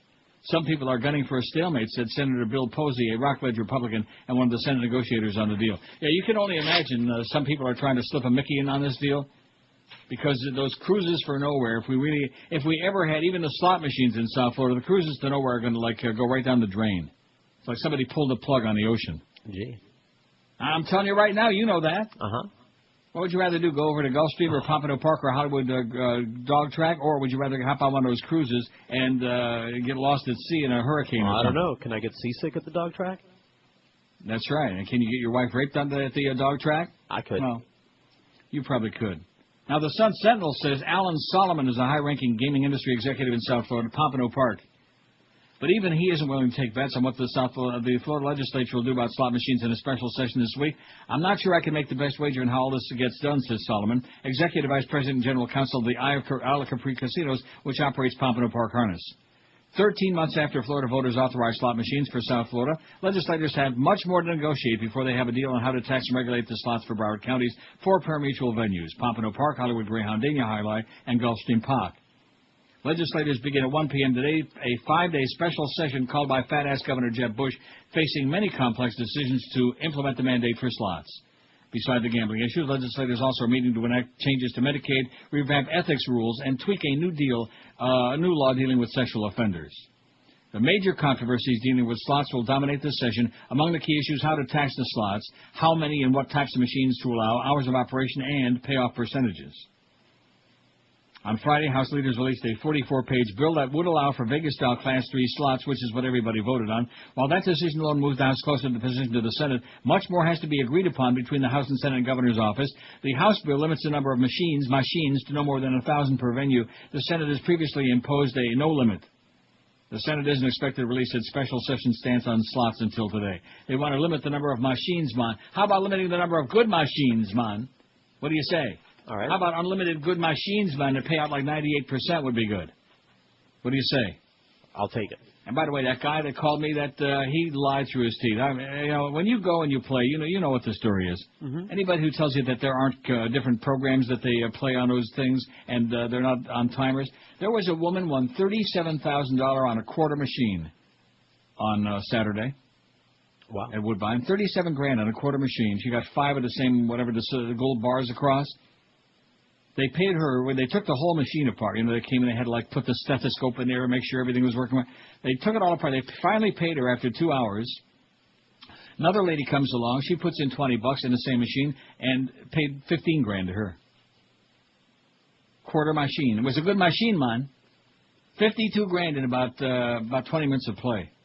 Even Josh is starting to think about that. I'm going to play Wheel of Fortune. Quarters. Now, it wasn't Wheel of Fortune. I don't know what the game. It wasn't by me. It was over somebody that everybody was talking about it. I don't know what the game it was. Oh, don't play the Wheel of Torture. You'll get addicted to it. Okay, it's bad, very bad. Don't even think about playing that. It's mesmerizing. You get hypnotized by that. The spin symbol is like some demonic thing. It's like from hell. The devil is behind it. I think if you took the label of that spin off, you'd see the devil with a pitchfork there, or maybe the devil with a blue dress on, like Monica. 28 past 11. Wasn't that ironic about that song, Devil with a Blue Dress On? Yeah, ironic. Mitch Ryder and Detroit Wills. I think we got it.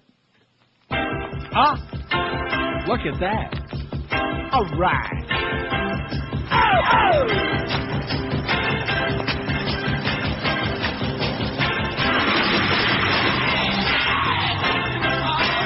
Hey, Mitch. You failed.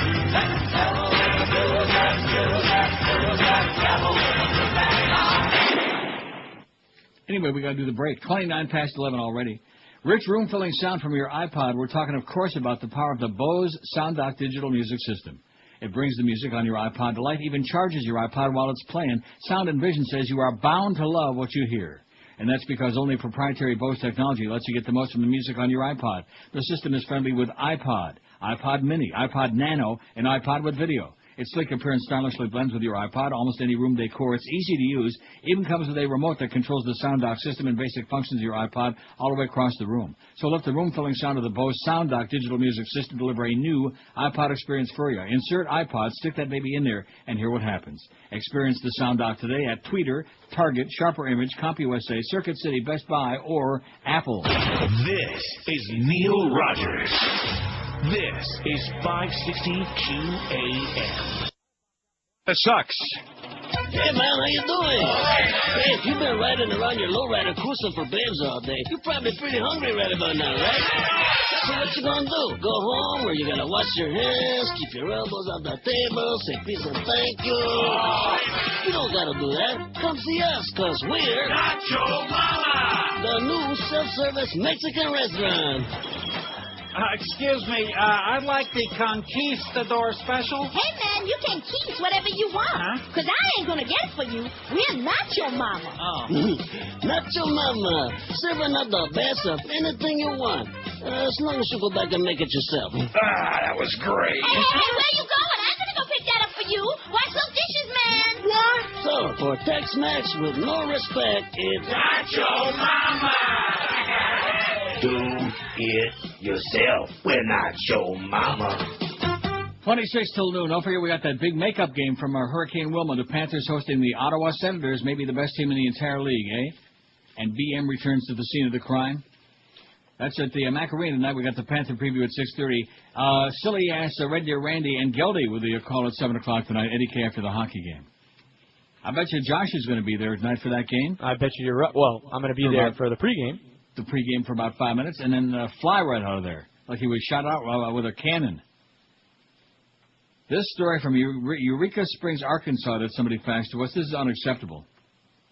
A 70-year-old grandmother who teaches Sunday school is charged with stealing a baby Jesus statue from an Arkansas town's nativity scene. All right. Virginia Voyer said she thought she was just taking part in a rambunctious holiday prank, but a witness called Eureka Springs police. This is in Arkansas. She now faces up to a year in jail and a $5,000 fine for misdemeanor theft. Voyer said, "Yes, I've been a bad girl." Oh, she needs a spanking. She added that when she told her Methodist pastor that she took the baby Jesus statue, he told her, "Go and sin no more," but added, "You didn't tell me you're a Methodist, did you?" Oh, that's bad. That's cute. Bad for the Methodist. Speaking of bad for the religionist, Lionel Tate's been hearing voices. A hearing that could have meant a return behind bars for Lionel Tate, once the youngest person in modern U.S. history sentenced to life in prison, was postponed today because he sent a letter to a judge threatening to kill himself. Oh, hey, listen, Lionel, are you playing chicken with us? Let's give him a loaded gun and see if he's just funning us. He knows how to use them. Yeah. On second thought, let's make sure nobody else is in the room when you give him the loaded gun. Tate, convicted at age 13 of killing a 6-year-old girl, was examined during the weekend by a psychologist whose findings will be presented at a competency hearing on December 19. That's 2 weeks from today. Broward County Circuit Judge Joel T. Lazarus, who said he received the letter Friday, decided to wait for that finding before deciding whether to revoke Tate's probation. Tate, now 18, faces a possible return to prison for life. All right. If Lazarus finds he violated his probation. He was arrested in May on charges he robbed a pizza delivery man at gunpoint. There's almost nothing worse in the world that we hate at QAM worse than a pizza thief. You know what I'm saying? God. Don't you agree? Well, remember that song by Gary Jewish and the Playboys? Everybody hates a pizza thief? Everybody hates a pizza thief. Huh? Remember that? I'm going to cue it up right now. Tate was 12 when he killed Tiffany Eunuch, a family friend his mother was babysitting for on July 28, 1999. His lawyers initially claimed the girl died accidentally while the 160-pound boy was imitating wrestling moves he saw on TV, but experts said the girl died of skull fractures and a lacerated liver suffered in a beating that lasted 1 to 5 minutes. He beat the snot out of that poor little girl. He was convicted of first-degree murder, sentenced to life in 2001. In 2004, an appeals court tossed out the conviction after finding that it was not clear whether Tate understood what was happening to him. He pleaded guilty to saying, "I think they ought to do a P. Diddy on him," is what I do. Give him some nice June Allison Depends there and fry his ass. All right, light him up. He pleaded guilty to second-degree murder, was sentenced to time served and 10 years probation. Suspended a sentence. Suspended a sentence. In his handwritten letter to the judge, Tate said that his public defender, H. Doan Williams, didn't understand my mental condition. He continued, "I stated to him before I was hearing voices and that I wanted to kill myself." He also quoted Florida law by statute number and saying that the judge should order a psychiatric evaluation. This is Lionel done this. Williams said outside court Monday that Tate was placed under watch at the county jail because of his suicidal statements. If he's found incompetent, the judge could order him hospitalized or otherwise given treatment, which may prevent him from returning, kind of like Alan Spaulding. Yeah, put him in the loony bin. He was found competent to understand legal proceedings and their consequences. And whatever happened to Philip, by the way? Are we supposed to forget about that? What a crappy show.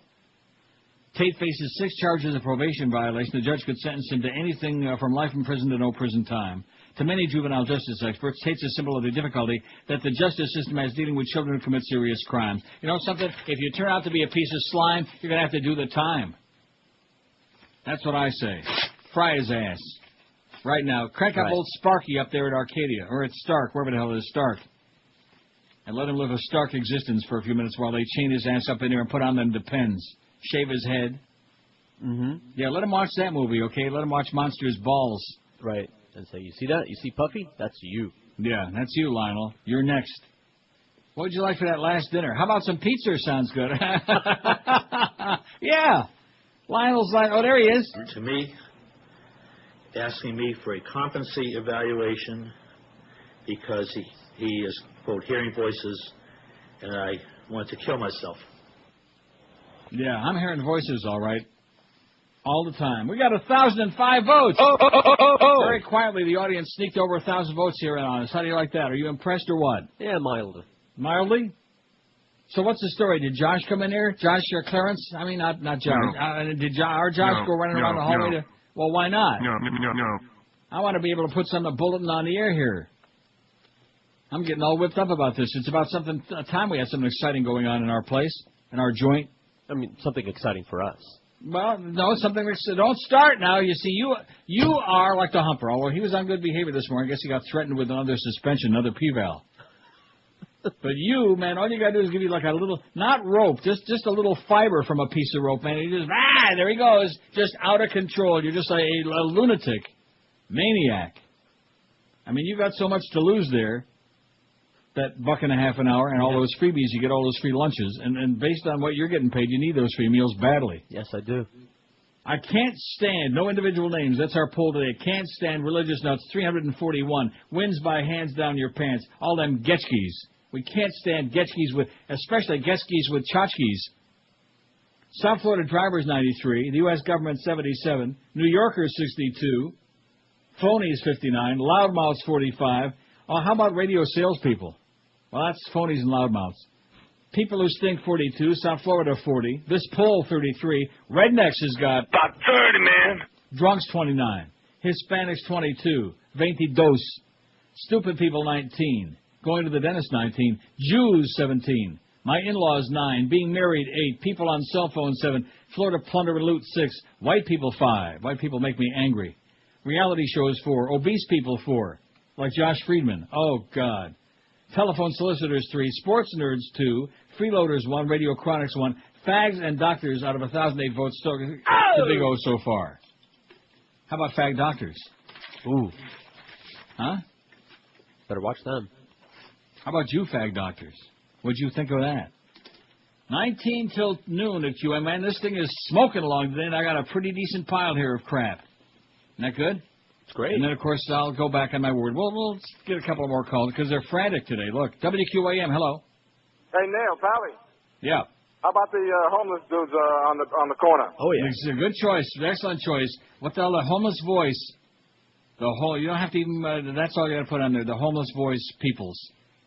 Man. See them on the street corner there, just run them over. Say, oops, I'm sorry. Or since it is after October 1st, just say, like, oh, you're in my way. You're threatening. I feel very insecure with you out here, like getting in my face. Right? Right. Sean Canoni, my ass. Okay, another cult. Everything is a scam. Sure. Although maybe we ought to start recommending him because he's got a good deal going, like Kevin Trudeau. Maybe we ought to start inspiring those people. We ought to take a page out of their book. Yeah. A lot of people involved in scams, from what I'm hearing. 17 till noon at QM. When you're shopping for shoes, no scams at Brandy's, baby. Just the best selection, the best prices, and personal-friendly service to make sure you get a perfect fit in your favorite style of shoe every time. And we're talking every major brand ever invented. They got them. Rockport, Florsheim, Echo, SAS, Mephisto, New Balance, and lots more. And Brandy's professional shoe fitters will make sure you have a customized fit. Just ask for Arnie. He'll take care of your tootsies really well. The pros at Brandy's understand fit and comfort, even specialize in wide widths as well. So Brandy's is well worth the trip for you from just about any place in South Florida. For comfort, style, fit, value, and selection, always think Brandy's shoes, and you'll find them at 1290 North Federal Highway in Pompano Beach. Brandy's is open daily till 9, every Sunday till 5, and this week is a great time to buy Sperry's at Brandy's. Take 20% off on all great men's and women's styles. Be sure to get your ass into the store this week, or do your shoe shopping right on their prestigious website at brandysshoes.com. This is Neil Rogers. This is 560 QAM. When everybody's heard about the bird. The bird. The bird's a winner when the bird. Bird is a winner. What the hell is that? It's a turkey. Bring in the turkey. You know why people in this country get fat? Thanksgiving. A big, fat turkey. It ain't cool being no jive turkey. So close to Thanksgiving. Quick, go and set your turkey free. This is a birdie.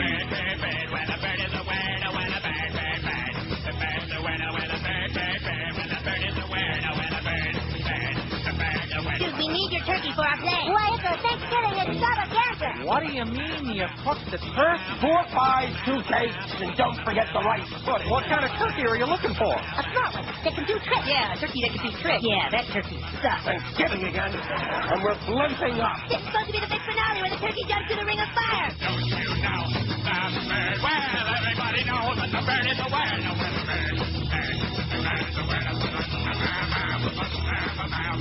I realize that's a Thanksgiving thing, but it's just, we're probably going to be eating turkey on Christmas too, right? Right. Big fat one? Sure. And a turkey too. Right. Smoking a big fat one, eating a turkey, and maybe a ham, maybe a Christmas ham. Right. Except for the Orthodox Jews will not be eating no ham. Maybe a couple of yams, but no ham. Turkey ham. Okay, so what's the story? You seen Clarence lately or what? Anybody open up that door and wave and say, hey, guys, anything like that happen this morning? No. I'll be damned. Dan, dan, dan. It's a lot easier than queuing it up all the time. It's a lot easier if I just do it. Dan, dan, yeah. Speaking of mysteries, a mysterious twin otter plane owned by an alleged CIA front turned up in northern Ontario this fall, raising unanswered questions about why it was there. A CIA front. It's the latest twist in a perplexing saga of aircraft controlled by apparent shell companies of the U.S. CIA. Flight data obtained by the Canadian press indicates the de Havilland DHC-6300 aircraft landed in Sault Ste. Marie, Ontario in early October after taking off from Michigan's Jackson County Airport. Uh-oh. From there, the 22-seat turboprop made the short trip to the airport just southwest of the hamlet of Bar River, Ontario. A Bar River airport official says he doesn't discuss planes that use the facility out of respect for customers' privacy. I suggest you don't pursue this any further, said the official, who asked not to be named. I have no knowledge of any CIA aircraft, he said, while his beady eyes were darting all around. I suggest you don't pursue this any further. Doesn't sound too ominous, does it? No. Planes that stop in Bar River generally do so for refueling or maintenance, he said. The airport is home to a company that specializes in work on de Havilland aircraft. There is no record of the plane leaving Bar River. The alleged CIA twin otter had flown to Jackson, Michigan, of all places, from Johnson County Airport in Smithfield, North Carolina, a facility singled out by the New York Times as a hub for covert American air operations. They went to Jackson, Michigan, probably to go to Jackson Harness Raceway and bet on Clarence Ayotte, or Wayne Temple, or Gerald Banfield. U.S. Federal Aviation Administration records show the aircraft with tail number yada yada is registered to Aviation Specialties Incorporated, one of 7 firms identified by the Times as CIA proprietaries. The address of the difficult-to-trace company is an anonymous Washington post office box. How do you like that? A CIA spokesman declined to comment on reports of Canadian landings. He said, your mama, eh? Mind your own business, eh? And that's it. How do you like that? All kinds of mysterious and grotesque things going on, and we're just a bunch of pawns, that's all, in a bigger game, in the big chess game of life. But you know something? What? 5,000 years from now, who gives a crap, right? Right. We'll be fossils. We'll all be fossilized. We'll be fossils like the people in Sunrise Lakes and the people in Tamarack will be fossils, like I'm becoming very rapidly. I'm becoming fossilized. Like that lizard bird. I beg your pardon? That Archaeopteryx that you read. Oh, the Archaeopteryx, right. That satanic the lizard bird. I thought you said that lizard Bert. I thought you were picking on Burt Reynolds again. Hey, Bert. You fairy. Bad hairpiece, man. Go see Chuck Alfieri. Get your ass straightened out. Can't you see him in Dom DeLuise? Oh, jeez. Oh, and who's the other fat queen? The other, what's that guy's name? James Coco. I don't know about him. What? Well, I mean, I know who that is, but I didn't know that. Gay. You know. Now you know. He went that way. He goes that way. North? In fact, next time we have an earthquake, it's probably James Coco and Dom DeLuise. Although Dom's got a wife, you know, but ever see Dom and Paul Prudhomme together? Not lately. 5670560. Come on, let's get some verbal intercourse going today. Otherwise, we're not going to take any more calls for the rest of this century. WQAM, hello. WQAM, hello. I hear voices. I believe it. That explains it. QAM, hello. Not all of it. Hello, Neil. Yes, sir. Yeah, I think I know why Lionel Tate doesn't get so much sympathy anymore. There's no one left who hasn't been mugged or carjacked by him. Hey, if he wants to go ahead and kill himself, that'd be the best thing that could happen for my Christmas. Save us a lot of money, baby. Look at all the money we wasted on Please Ted do it, Bundy. Lionel. Do it. Yeah, just do it, Lionel. Like they say, just do it. All right. 5670560, pound 560. We just don't have any sympathy for people that like, are out of control and murder people, and then steal pizza. That, to me, there are very few things. Even murder is not in the same league with stealing somebody's pizza. All for me.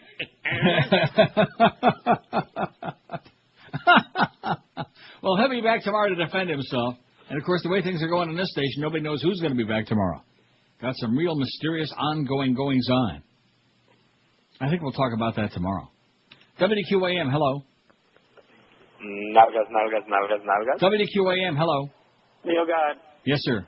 I know it's part of the government, but what about the FCC? That's an excellent. No, we got to single them out. Very good choice. And a humble request is the how. What about silent fart? Well, we can't play the original one, but we can play the new one. All right, please do. Okay. Can't play that original one no more because it goes just like that. A leaky tire. Right, that's all that was, just a tire running out of air. See, if you had a nice Corvette with those tires that go like 250 miles on a flat, they never go flat. Another good reason to be driving one of the Corvettes. Does that mean that they're like bulletproof too? Oh, yeah. 567, ask Paul Sorvino, he'll tell you. I just can't handle him. No, I know. I don't like him. I think he's a really just crappy actor. I think huh? No, not the fact that he's fat. Okay. There's some actors who are fat that are good. Marlon Brando was fat in The Godfather. He was great. Being fat's got nothing to do with it. He's just always the same. Right. He's not an actor. He's just a schlub, that's all. He just shows up and he acts like a schlub, like a mafiosi schlub. That's it. Because Goodfellas was on again over the weekend, and I'm going to tell you something. Two things. Like I told you, the narration is much worse than I ever realized. The Ray Liotta narration of is 100 times more annoying than I ever realized. In addition to which, the biggest flaw in the movie, and I told you this before, is the kid that plays his character as a kid. Yeah. Is a real smooth-faced. Right. He's about 13, 14 years old. Remember the kid? He's a little older than that, but yeah, I see your point, right? Well, whatever his age is, that's not important. The fact is the fact that he is older makes it even more ridiculous because if you're going to get zits as a teenager, by the time you're like 15 or 16, whatever you're supposed to be in there, you got something. His face is as smooth as a baby's ass, okay? Right. And then all of a sudden he becomes Ray Liotta, and he looks like old Craterpuss, like James Woods had intercourse with Wayne Heisinger or something. Right. Well, not only that, but they usually do a pretty good job when they find an actor to play somebody when they're young. And this was like as bad as it could have been. Right. The kid is a dark-complected, dark-haired, with like a long and Ray face. Liotta, who's even pastier face than you are, and got craters the size of Mount Rushmore. I don't know. He looked. I know I'm nitpicking again. It's a good movie. I'm not going to say it's not good, but boy, it's got a lot of flaws. Yes, it does. Not the least of which is that whole narration thing. I don't know. Yeah, you're right. Sends me right to the bull. Just sends me. Unnecessary. Remember Sam Cooke said, "You send me right to the motel." Look out, Sam! Oh, geez, here comes one of them bullets again. Too bad that Clark Kent wasn't there. So who was telling me that they're watching Smallville again? Wasn't me. No, somebody was telling me this season. Oh, maybe it was Adam. It was Adam, and then he quit. Adam in sales, boy, I'll tell you, that sales department back there, are they doing a job or what? These guys, every time you think you've reached a new low at the QM sales department level, they come up with new, it's just shocking. It's astonishing. If we didn't have a whole bunch of people walking around with Rolex watches from trade outs, if we didn't have all those trade spots on here, we'd be doing $1 a holler, just like across the street. Don't feel too bad, Joel. We may have the numbers, but you got the spots. This is Neil Rogers. This is 560 QAM. Oh! This is Mohammed Dave, and this portion of the Neil Rogers 12 to 1 hour is brought to you by the letter 12. 1, 2, 3, 4, 5, 6, 7, 8, 9, 10, 11, 12 slices of pizza. All for me.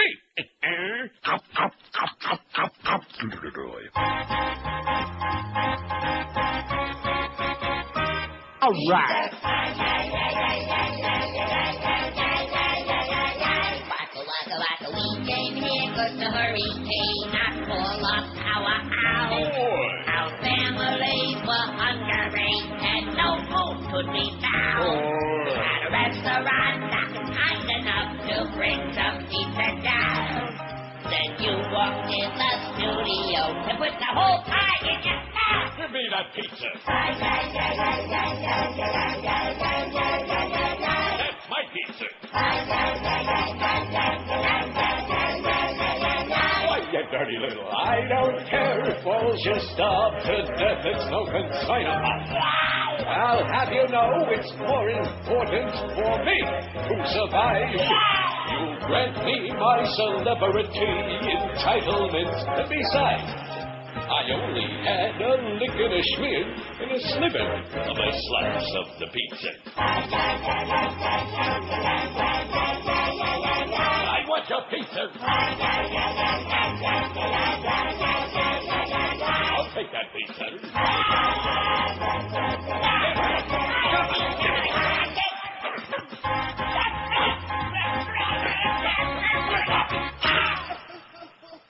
Trouble one. Speaking of that, Geldy for the Mo Man from the Bienta Center, the Bank Atlantic Center at 2. Getting ready for that big hockey game tonight. Any interest? No. The red-hot Ottawa Senators against your struggling Florida Panthers, although the Panthers have won 2 in a row, side by each. I think that's the first time this season, I do believe. Pretty sure. No, actually, no. In the beginning, they did pretty good the first few games. Then they went into a little tailspin. Now that they finally dumped Christian Huzelius, only better things can happen. Tampa woman sues ex-Panthers cheerleader. Remember that story about that business in the bar? Yes. How could you forget? A woman sued a former Carolina Panthers cheerleader contending that she was punched at a bar and seeking more than $15,000 for her injuries. Melissa Holden, she's still holding it. Melissa Holden of Tampa filed the lawsuit Friday. It said Victoria Renee Thomas intentionally, willfully, and maliciously assaulted and battered her. I've been humiliated, said Holden, a 26-year-old University of South Florida student and nurse. People assume I have a boyfriend or a husband who beat me up. Thomas's attorney, William Bunting, Jr., declined to comment Friday because neither he or Thomas had seen the lawsuit. He didn't return a phone message left at his office over the weekend. This was from SI.com. Holden was waiting in line in the bathroom of a Tampa bar November 6th when Thomas punched her, police said. Thomas and another cheerleader, Angela Keithley, had emerged from a stall after patrons yelled at them to get the hell out of there already. They were in there doing lesbian stuff. Yeah. Thomas, 20, of Pittsburgh, North Carolina, faces a battery charge and 2 other charges of using a false name. Angela Keithley, 26, of Belmont, North Carolina. See, that's the North Carolina trailer trash. Yeah. Faces charges of obstructing an officer and disorderly conduct. Now we know why George likes it. Says nothing could be finer than to be back in North Carolina. You know it. Loose trailer trash. Some witnesses said Thomas and Keithley were having sex in the stall, but Thomas later denied that. She and Keithley have since been fired at it from the Top Cats cheerleading squad. The Carolina Panthers. Let's see, who did they beat yesterday? Atlanta, huh? Yeah. Talk about mediocrity, baby. All these teams, they're in, they're out, they're up, they're down. A lot of mediocre teams in that league, baby. You got Indianapolis Colts, and then you got the rest of the league. Am I right about that? There's some good teams, but you got the Colts and you got the rest of the league, and you're just not saying nothing because you think they're going to lose a game. I'll say, right, I don't think so. Nobody's going to beat the Colts. Okay. And then I think it would be a good time after they go undefeated and sweep on through and win the Super Bowl championship. I think that'd be a good time for Sandy Payton Manning to come out. You fairy. Wouldn't that be great? Oh, my God. That would be good. Huh? That would be interesting. That would be interesting. Super Bowl champion, world champion quarterback comes out of the closet. Oh, God. In fact, you look at him and you think, oh, please stay in. So anyway, let's get back to these goyim, okay? This is what's got me whipped up into a frenzy. And obviously the audience, because religious nuts are what you can't stand. We can't stand them. Take all your fairy tales and bury them in the ground somewhere. Put them in the space capsule. The article says, hooray for Hollywood. This is from the Toronto Star, no less, yesterday. Written by Tony Wong, the entertainment reporter. Barbara Nicolosi has one problem with movies that have a Christian message. She thinks most of them are god-awful. Isn't that quite a play on words there? They're god-awful. That's cute. I get it. Is God awful or what? Yes. Oh, yeah. Absolutely. But his wrath shall wax hot and yada, yada, yada.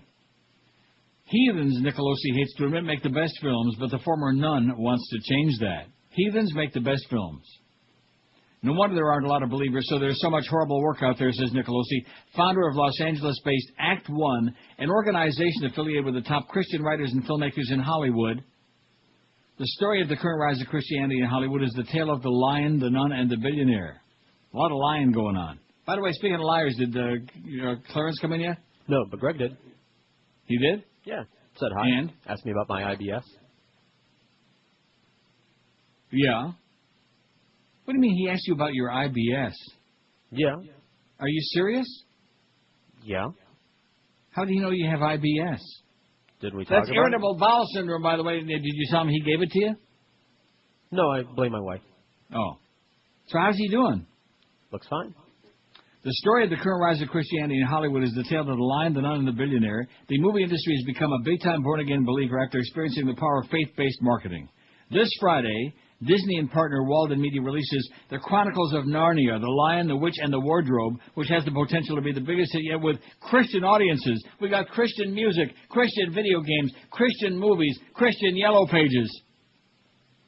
Narnia was greenlighted a week after the release of Mel Gibson's The Passion of the Christ, which grossed more than $600 million worldwide. How can there be a sentence missing here?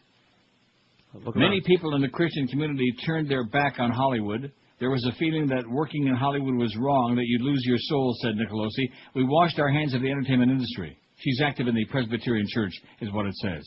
But that attitude has changed dramatically since the success of The Passion of the Christ.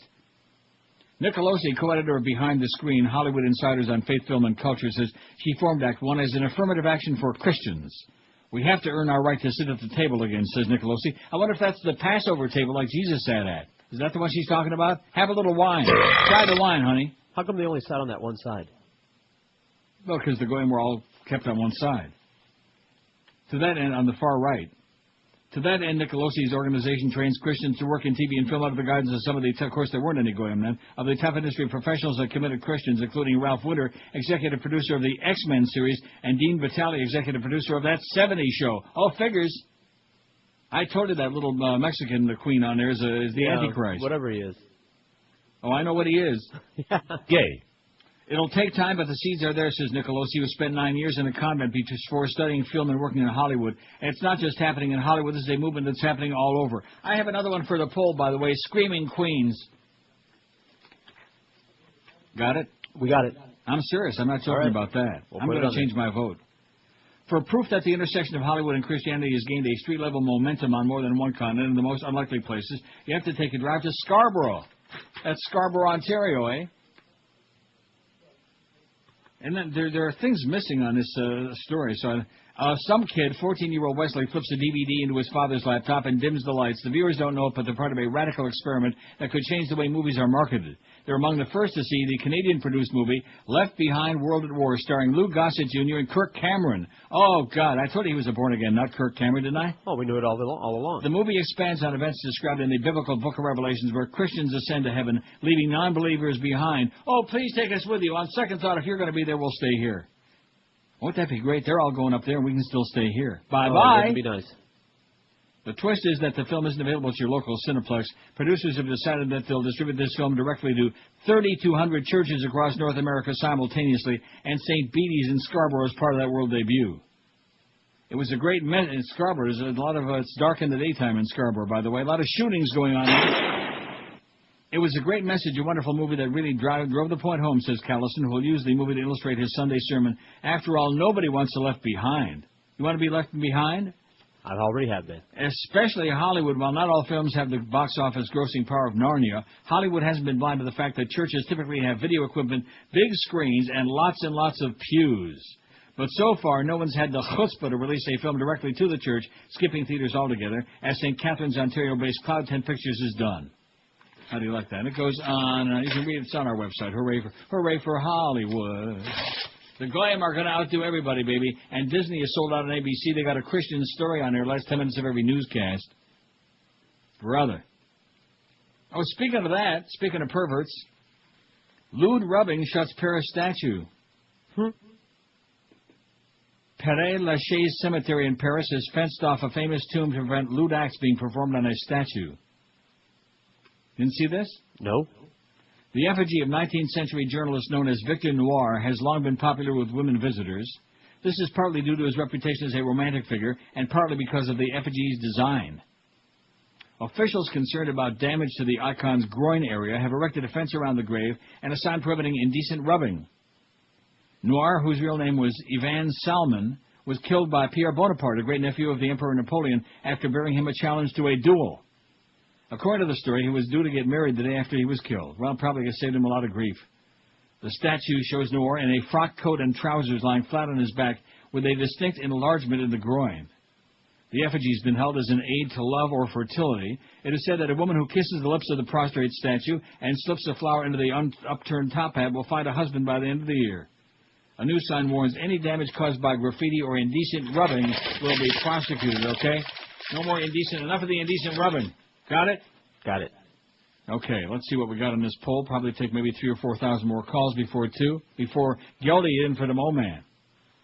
And you know what Geldy says? The show's better when he does it. Isn't that what he says in that bit? All the time. I can't stand, again, no individual names. We're really getting very tired of all that picking on the same half-dozen old farts, even though they well deserve it. But I can't stand religious nuts, 366. South Florida drivers, 95. The U.S. government, 80. New Yorkers, 63. Phonies, 63. Loudmouths, 48. I see some connectivity there. People who stink, 42. South Florida, 41. This poll, 33. And by the way, people who stink, it's not just people that like fart a lot or don't take a bath. It's people that like put on way too much cologne. Correct. Or perfume. Oh, God. Ever get in an elevator with one of those people? Are you kidding me? You could swoon. You could swoon. People who stink, 42. South Florida, speaking of stink, 41. This poll, 33. Rednecks, 31. Black people, 31. How about black rednecks? I told you that story last week. It's a true story last Wednesday. I still can't believe that anybody could be that rednecky and that stupid. Sure. To sit down next to a total stranger, somebody that haven't got any idea who I am, and say to me, oh, I can't stand it when people who aren't white win anything. You should have said that, or Jews either. I was so flabbergasted, I didn't know what the hell to say. I know, that does take I didn't know you whether to back scream or when peel a banana. God. Can't stand it when anybody who isn't white wins anything? Drunks, 29. Stupid people, 25. Hispanics, 23. Going to the dentist, 21. Jews, 18. People on cell phones, 11. So Greg came in to show you that he was there, huh? My in-laws, 9. I mean, when's the last time he came in to make small talk with you? I don't know. A couple weeks ago. My in-laws, 9. FP&L, 8. Being married, 8. Telephone solicitor, 7. Obese people, 5. White people, 5. How about obese white people? Them too. How about Fat Albert? Reality shows, 4. Homeless voice people, 3. Sports nerds, 3. The FCC, solamente uno. 1 for fags, 1 for freeloaders, 1 for radio chronics. None yet for screaming queens or doctors. How about doctors or screaming queens? 1,077 votes. We're going to be way over 1,100 by 1 o'clock today. We are just shocking the radio world, you know? So what else did Greg have to say? Bada beep, bada boop, like that? No, not even. Not even like that. This is Neil Rogers. This is 560 QAM. Mío, esos carros.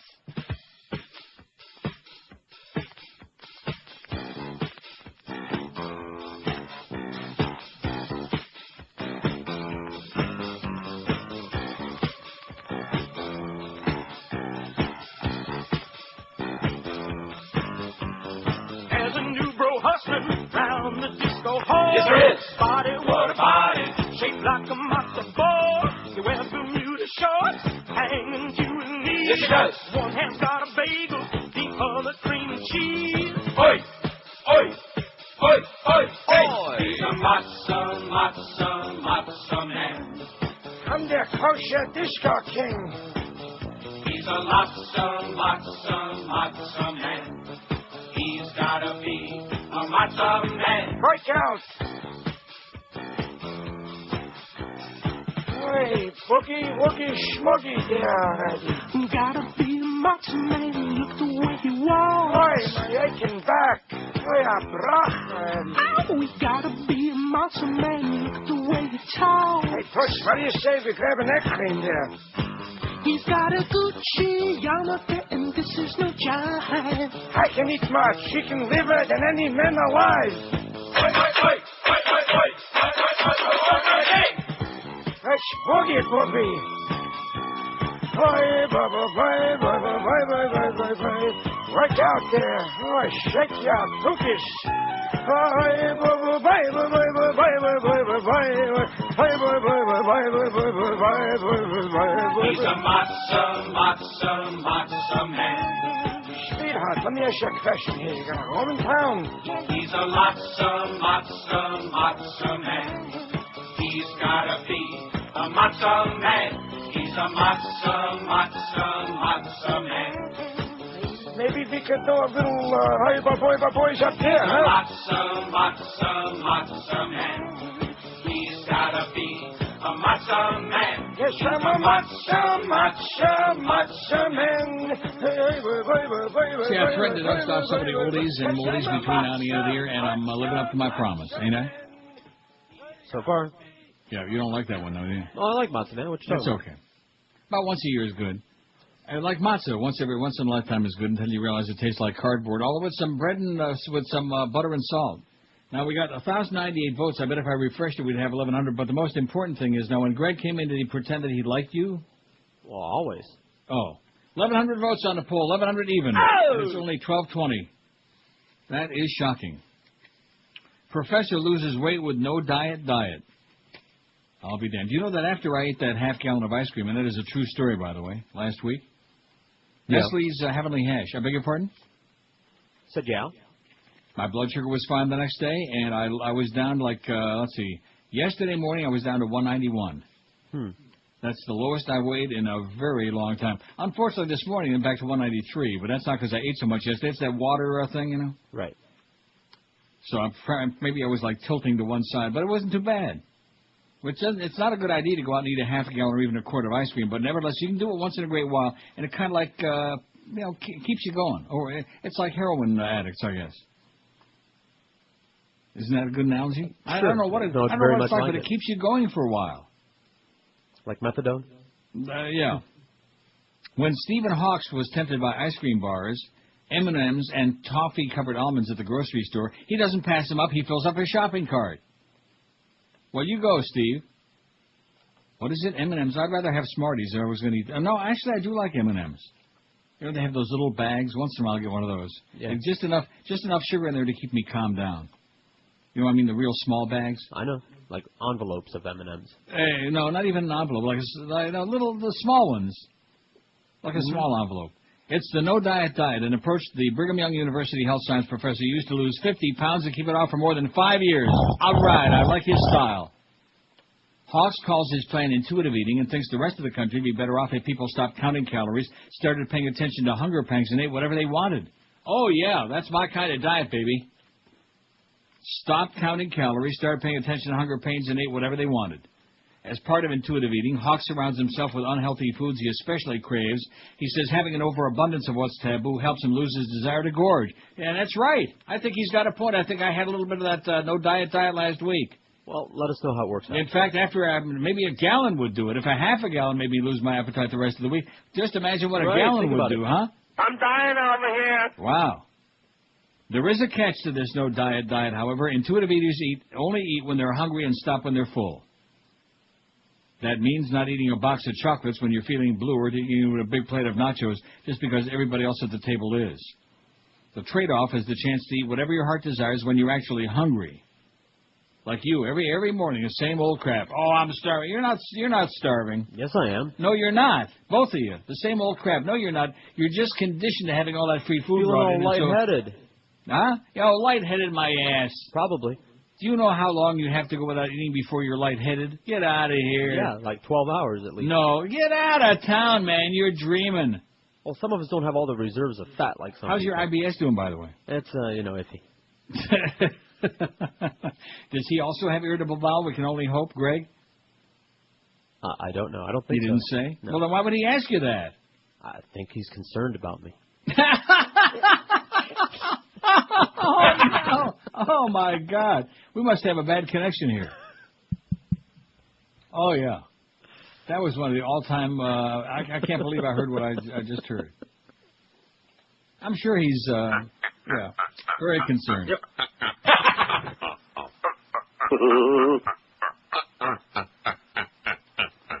It was just a not very clever way of coming in and showing, hey, here I am, I'm here, and et cetera and so on.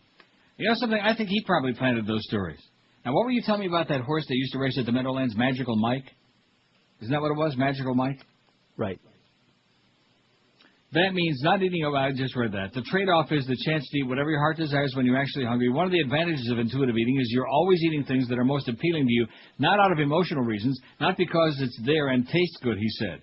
Whenever you feel the physical urge to eat something, accept it and eat it. The craving tends to subside. I don't have anywhere near the cravings I would as a restrained eater. You know something? I think that's a good point. You know what? One of the things I do all the time is I'll have lunch. I'll make like a couple of bratwursts or something. Mm-hmm. And then after I finish, because I'm not full, and I still am craving the something sweet, then I'll go out and get my ice cream or candy or some crap. As opposed to if I just went out and got the ice cream in the first place and didn't eat the bratwurst or the other that I didn't really want anyway. You follow what I'm saying? Uh-huh. It would have been a hell of a lot less. You following this, or is that just no, I rationalization? understand the logic of it. I just, whatever. Good luck. Hey, listen, I'm still going strong, baby. You only wish you were as healthy as I am. Mr. Always Sick, Mr. Irritable Bowel. Mr. How's your kishkis doing? One of the advantages... I beg your pardon? I said, how you doing? One of the advantages of intuitive eating is you're always eating things that are most appealing to you, not out of emotional reasons, not because it's there and tastes good, he said. Whenever you feel the physical urge to eat something, accept it and eat it. The craving tends to subside. I don't have anywhere near the cravings I would as a restrained eater, he said. Hawk should know, in 1989, the Utah native had a job at North Carolina State University in Raleigh and wanted to return to his home state. But at 210 pounds, a real porker, he didn't think a fat person could get a job teaching students how to be healthy, so his calorie counting began. He lost weight, got the job at Utah State, but the pounds soon came back. For several years, his weight fluctuated until he eventually gave up on being a restrained eater, and the weight stayed on. You definitely lose weight on a diet, but resisting biological pressures is ultimately doomed, he said. 7 years later, and still overweight at his new job at Brigham Young, Hawks decided it was time for a lifestyle change. He stopped feeling guilty about eating salt and vinegar potato chips. He also stopped eating when he wasn't hungry. Slowly and steadily, his weight began to drop. Exercise helped. His friends and coworkers soon took notice of the slimmer Hawks. It astonished me, actually, said his friend Stephen Peck.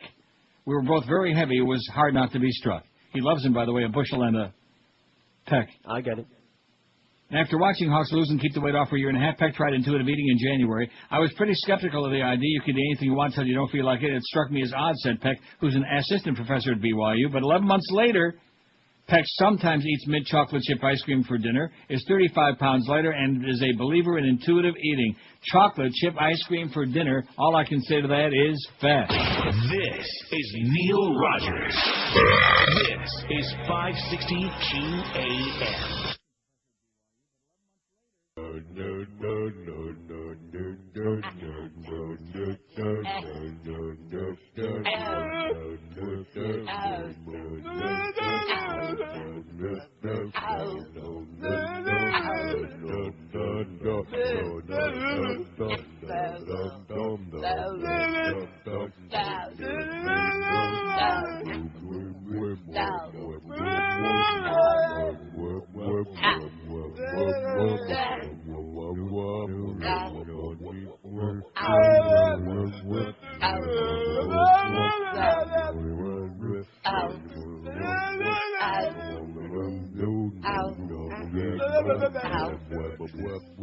Ow.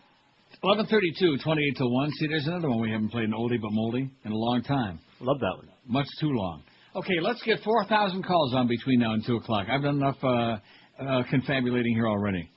5670560, pound 560 in the Verizon Singular Wireless line. Let's light up those phones like a holiday tree, like an Xmas bush. See, you know, people into the separation of church and state, I have great respect for them and thank goodness for them, but the ones that take it too far. And then, of course, we find out that Bill O'Reilly made the whole thing up in the first place. Nobody's trying to take away your Christmas. I see even Barry Lynn was screaming about that. This is all just made-up bunch of crap. Nobody's trying to take away your Christmas. Nobody's trying to, take Jesus out, et cetera, and so on. God almighty. Although the pine needles do make a mess. Yeah, they do. 5670560. In fact, a nice menorah would be much more sanitary. WQAM, hello. WQAM, hello. Yes, yes, good sir. afternoon, sir. Good afternoon to you, caller. I would like to let my family know publicly that for the holidays, I do not want figgy pudding or Marlins tickets. Thank you. Excellent, okay. How about some fruitcake would be good? A lot of fruitcakes out there. Anybody actually eat fruitcake? No. No. In fact, I bet you if you went into the Dempsey dumpsters, all you homeless people out there, they eat your meals. Remember I had that story about the homeless, not homeless, but the people that eat out of the dumpster in New York? What about it?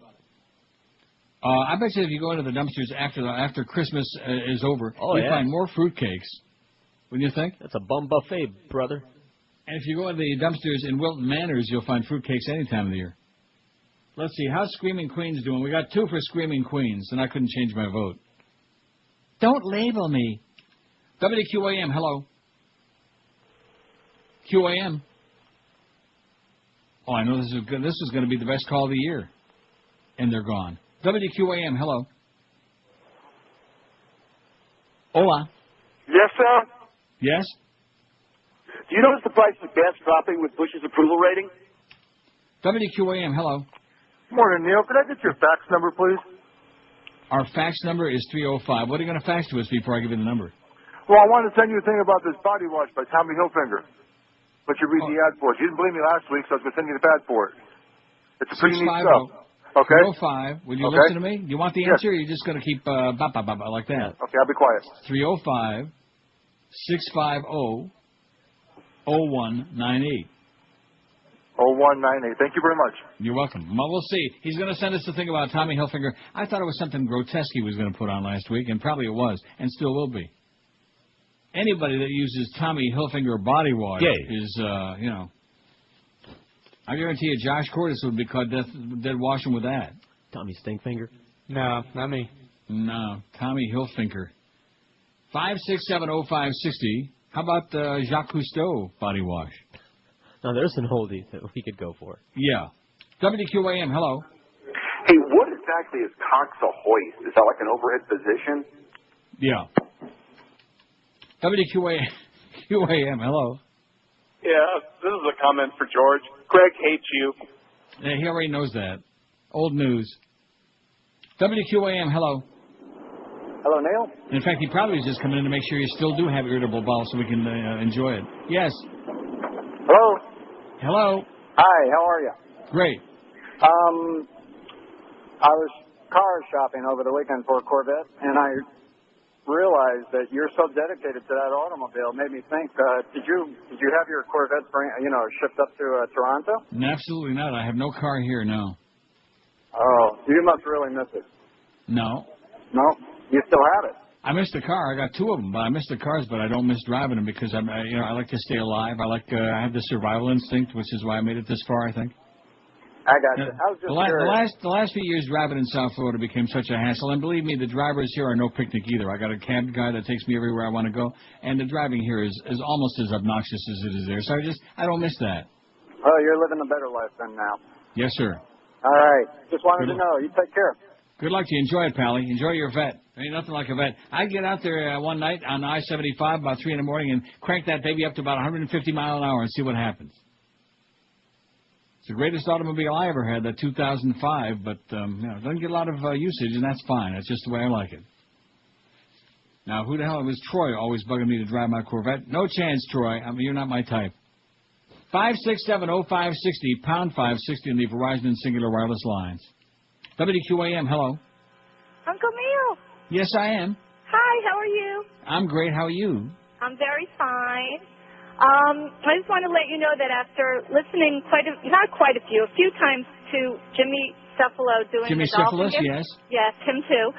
I have come to the conclusion that if you listen to him and he gets excited before a big play, he lowers his voice and it gets real scratchy, and he sounds just like Tom Carvel.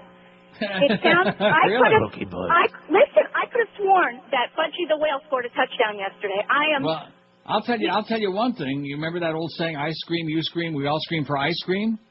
Well, Jimmy Syphilis is a screamer, so that kind of fits in.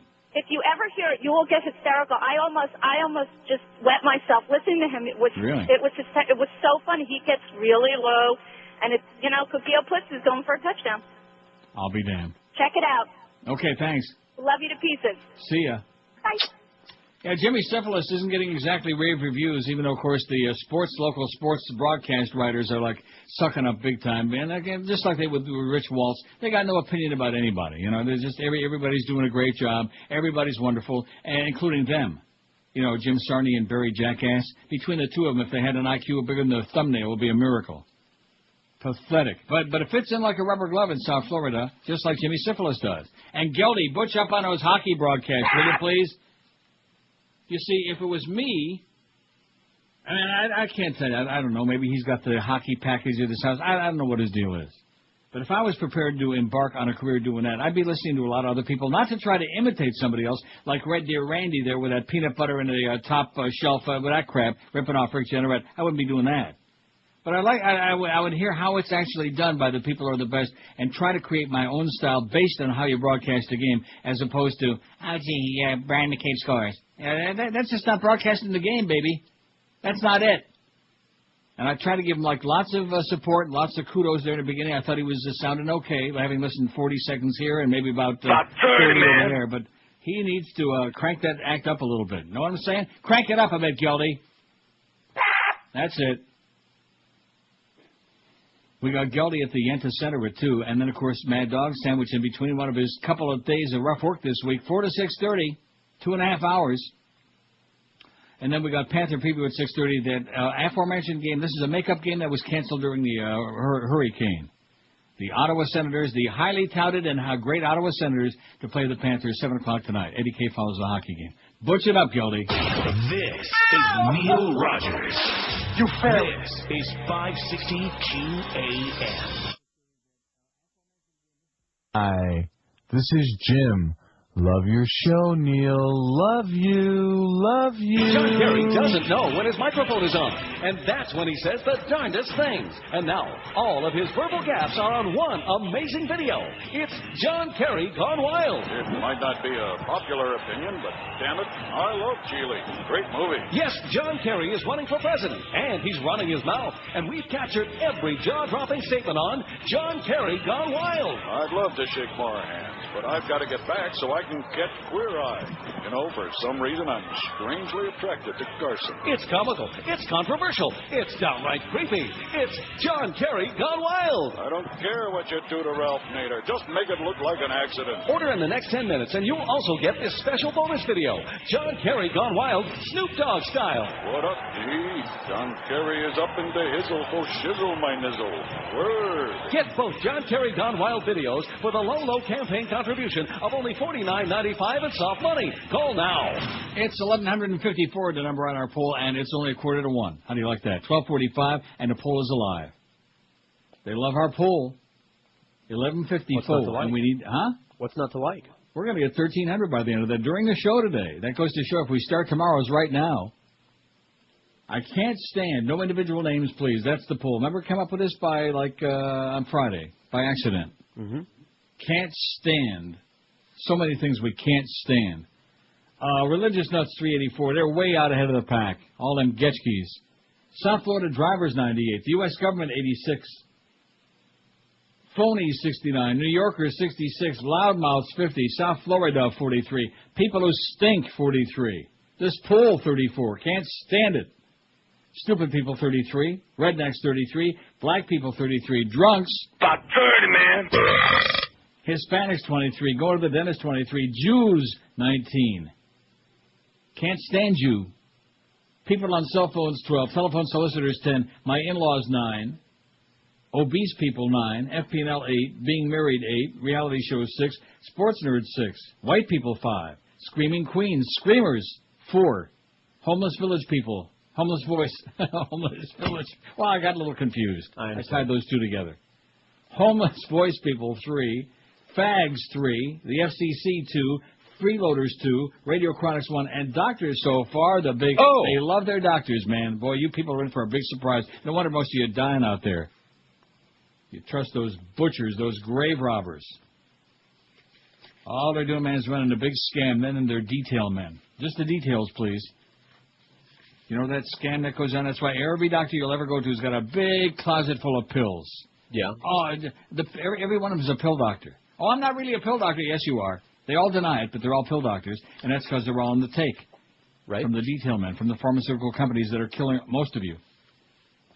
5670560, pound 560 on the Verizon Singular Wireless lines. WQAM, hello. Hello. Yes, you ma'am. know, Hi, Neil. I've seen it all now. I'm driving down the road today, getting on 95 at Okeechobee Boulevard, and there's a big sign. Allah is God. Oh, my God. Pretty bad. Disgusting. But what are you going to do? Sign America, as the Chinese say. Sign America. Well, have a nice day. Merry Christmas. And Happy Jew Year. Yeah, right. Bye. See you. Bye-bye. Everybody else is obnoxious with their religion. Why should they be left out? Happy Chanukah, man. That's right. Happy Chanukah. Merry Christmas. Happy Kwanzaa. Merry, Berry. You didn't see that movie, All Fall Down, Berry. Maybe No. I'll get that one for you, too. You'd like it. All right. I'll take them. Who the hell's in that? Is that Liz Taylor that's in that? No. I don't know. Well, no, Google it. I'll do it. All Fall Down. Carl Malden's in it. Brandon DeWilder's in it. Hey, Brandon. Oh, he's dead? Damn it. Jesus Christ. Him too. Oh, is Jesus in that one? I don't think he was in that one. Although Brandon gets a little cross when Warren steals his chick. Who is it? Who plays in there? Is it Eva Marie Saint? Getting there now. Maybe it's Eva Marie Saint. All It's Fall not Down. Liz There it Taylor. is. 62, I imagine. Yeah. There's another Carl one. Malden with it, and his nose was bigger than usual in that movie. It was just humane. It kept lighting up. Warren Beatty. Warren Beatty, right? Of course. Carl Malden. Angela Lansbury. No, she didn't play. She was the Annabelle mother. She was their right. mother. Yes. Willard. Brandon Who? DeWilder, like you said, she was Annabelle Angela Lansbury. Right. Constance Ford. Barbara Baxley. Oh, Constance Ford. Is that who the woman was? Evans. I beg your pardon? As Hetty. I don't know. I don't know. Who were you looking for? I was looking for whoever played, and I was wrong. I was all over the place. Oh, it was Warren Beatty? Warren Beatty and Brandon DeWilder were the sons, and Angela Lansbury and, what's his name, Carl with the big nose, Malden were the parents. And she was like, I saw her first. That's what Brandon DeWilder said. I saw her first, Berry. Well, too bad. Echo. Because you know about Warren Beatty, those stories about him in Hollywood. That's what I heard. They said to Brandon, you may be a cute kid, but you sure can't measure up to your brother. Oh, okay, well. Well, I'm sure he couldn't. Who could? 5670560. Don't answer the question. It's just a rhetorical question, okay? Let's move along. Uncle Milty. And pound 560 in the Verizon and Singular Wireless lines. Well, maybe he had a good moil. It didn't have bad aim. Ed Bigley Jr. WQAM, hello. Yeah, Neil. Yes, sir. How you doing? Just for the poll that you have going today, make sure you include the Cubans in Miami, man. I hate him. Take it for the Puerto Rican. I hate him. Ciao. I thought we had Hispanics to cover it all. Shouldn't I do it? Well, if you happen to be a Hispanic, then you hate those other Hispanics. Well, I'm sorry, but we can't. If we're gonna dissect every sect, it's like Exactly.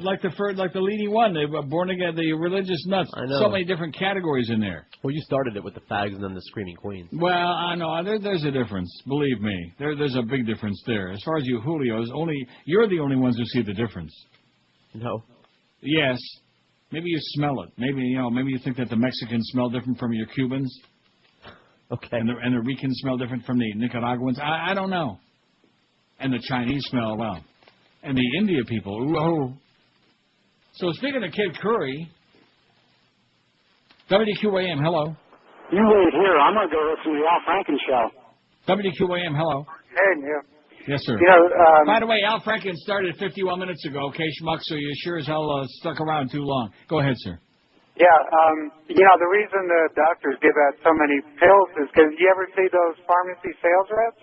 Those hot chicks that they hope the doctor. I'll be honest with you, I never saw one female detail person in my life. They've all been guys, but maybe you. Oh, they are hot. The guys? Okay, well, okay. You don't remember the Felding lady? Huh? You don't remember the Felding Well, lady? she's the only one I can think of. Right. All the detail men I've ever known or heard of or seen in doctors' orifices were all. Oh no, I take that back. Once at the Cleveland Clinic, there was a lady, a detail lady, and she was there with some old bag too, who evidently was with her. I don't know whether it was her mother or her girlfriend, what it was. Yeah. Some real dykey-looking old bag. 5670560, pound 560 in the Verizon and Singular wireless lines. WQAM, hello. Hey, Neil, good afternoon. Yes, sir. Hey, I was listening to your show on Friday. I got some bits and pieces of it. I remember you talking about if you're going to eat Fuddruckers, why is it you have to take a big Joyce afterwards? Because they butter the bun. I just know that every time I ever ate there, I had a joist coming out of me within 5 minutes. Right. And that's it. Tell them hold the butter, baby, when they give you the bun, because you know how they make everything custom made for you, but they have a habit they just smear the bun with butter. So tell them hold it. And it's like when you go to Ruth Chris, the same thing. They broil the steaks in butter, but if you ask them to hold the butter, they don't use the butter, and then you don't have to make a quick run because they give you so much food there. Ordinarily, if you have like you and me with the irritable bowel. Oh yeah. If you have a sensitive stomach or God forbid irritable bowel. Then you go there and they butter the. Oh, brother, you have to make a beeline. Just pray that there's nobody in there. It's a good thing we don't do the show in the same place anymore. Why is that? Can you imagine the symphony if we ever did go to the Magic Room together? I'll pass on the chorus, the duet. Although maybe that's what Lionel Tate was saying. I thought it said he heard voices, but maybe he hears a symphony. Maybe he's been in the QMT room. 567. And by the way, if you go in there, don't steal the pizza. We got one guy on our staff. I don't want to mention no names. He probably eats in the tea room. All for me. No, I wasn't thinking of that one. Oh, I was thinking of that one. Oh yeah. Well, in order to maintain that girth, you don't have a lot of downtime from your eating. You know what I'm saying? Carries food in his pockets. Oh yeah. By the way, I heard they put a new lock on the prize door in there so he can't steal any more candy bars. Hey, fat boy, you idiot. Yeah, he's doing a hell of a job for us, too, on a copy like today. That whole operation back there, if they still had the electric chair, believe me, we'd have some people, including our sales mangler. Courtesy be first on line up there. Although now that we got all these new, what is the guy's name? Biff Pokerobo? What's that guy from New York? Jeff? Brett? Brett, that's it. Brett Boone. He was in here earlier today. Was he really? Well, what's he got for us so far? What did he sell? He's going to send you something to add on to the Emerald Coast copy. Well, something, that's wonderful, okay? And when is he going to send it, by the way? For a year from Sukkot? That's fine, but that's an account that he inherited from Troy, who inherited it from somebody else, who inherited it from way back at IOD, from 100 years ago. Go out and sell something, okay? Go sell something. It's embarrassing. It's humiliating and degrading when you got the numbers that we got and as many zillion people listening. And this sales department, God only knows what the hell they're working on. Maybe each other. Wow, you knew that. Yeah. Well, I did know that. By the way, how's Greg doing? WQAM, hello. How you doing today, sir? Great. I got a story for you. I was watching the news about 3 days ago, and with my daughter, and this guy came on talking about Harry Potter and how it is drawing people to witchcraft. Oh, yeah. In fact, you hear Frank Sinatra singing that, witchcraft. Yeah, I hear it. It was, my daughter looked at me and she thought it was a comedy skit. She's like, she's 7 years old. Is that, she looked at me like, is this going to be funny? Yeah. And I was just staring at it like, oh my God. There's actually people like this. This is the flat Earth crowd have taken over America. The looniest fringe element. They've taken over the country. And you can see their track record. Thousands of years, and they haven't really made a dent. They're still fighting each other, Yeah. So who's right and give it that good old time religion, baby. Yeah. Well, you guys have a good day. I'll see you down below with Peter Jennings. Put my vote for the religious crazy. Okay, thanks, pal. All right, bye. I'll pray for us. Okay. Let's pray. All this other crap. All the bubble mices all the time. All the big business. Tax-free business. Not too late. I say we get a combination of that Kevin Trudeau guy and a religious thing. We get the two of them together. Put a little cross in with every one of those books that he sells. A little crucifix. Maybe a mezuzah as well. How about a little menorah? We'll sell, make your own crucifix. Hey, now, Hora, let's get a menorah. What do you say? All right. In fact, let's go for pizza at Flora's. So that's not there anymore, huh? In any form, Flora's, did we find that out for sure? I don't know. Oh, and what I was going to ask you something very important before the break. How do you feel about dessert? This is Neil Rogers. This is 560 QAM. The 1 to 2 hour, it's a phenomenon. If anything strikes more fear in the hearts of criminals than two bicycle cops, it's two cops on one bicycle. They're getting away. You're not pedaling fast enough. I am too. Shut up and steer. It's tandem force. This bicycle built for two is one big problem for crooks. We have a 318 in progress. All units respond. Let's roll. I got the front. Wait, you had the front last time. Okay, fine. Take the front, but you have to make the siren sound, too. No way. The rules say the guy in back makes the siren sound. Whatever. Let's go. Woo, woo, Tandem woo, force. woo, woo, woo. they're taking a bite out of crime. Louder! Fine, but you need to warn me next time you make a turn. Woo, woo, woo, woo. 101 at 560 WQMR, big 1 to 2 hour. Don't forget Geldy for the Mo-Meister at 2. Mo will be back tomorrow, though. Have no fear. And Greg is in the building. Everybody out there was all worried about that. Greg is here. No sweat. No problems. They're very concerned about George's health. I got an article that's very long, but I'm going to read it anyway. You want to know why? It's about Neil Bush. Well, good. John Gorenfeld on Alternate writes, Neil Bush meets the Messiah. Why is the president's younger brother Neil touring with the leader of the Moonies? Those who stray from the heavenly way, the owner of the flagship Republican newspaper, the Washington Times, admonished an audience in Taipei on Friday, will be punished. This heavenly way, the Reverend Sun Myung Moon explained, demands a 51-mile underwater highway spanning Alaska and Russia.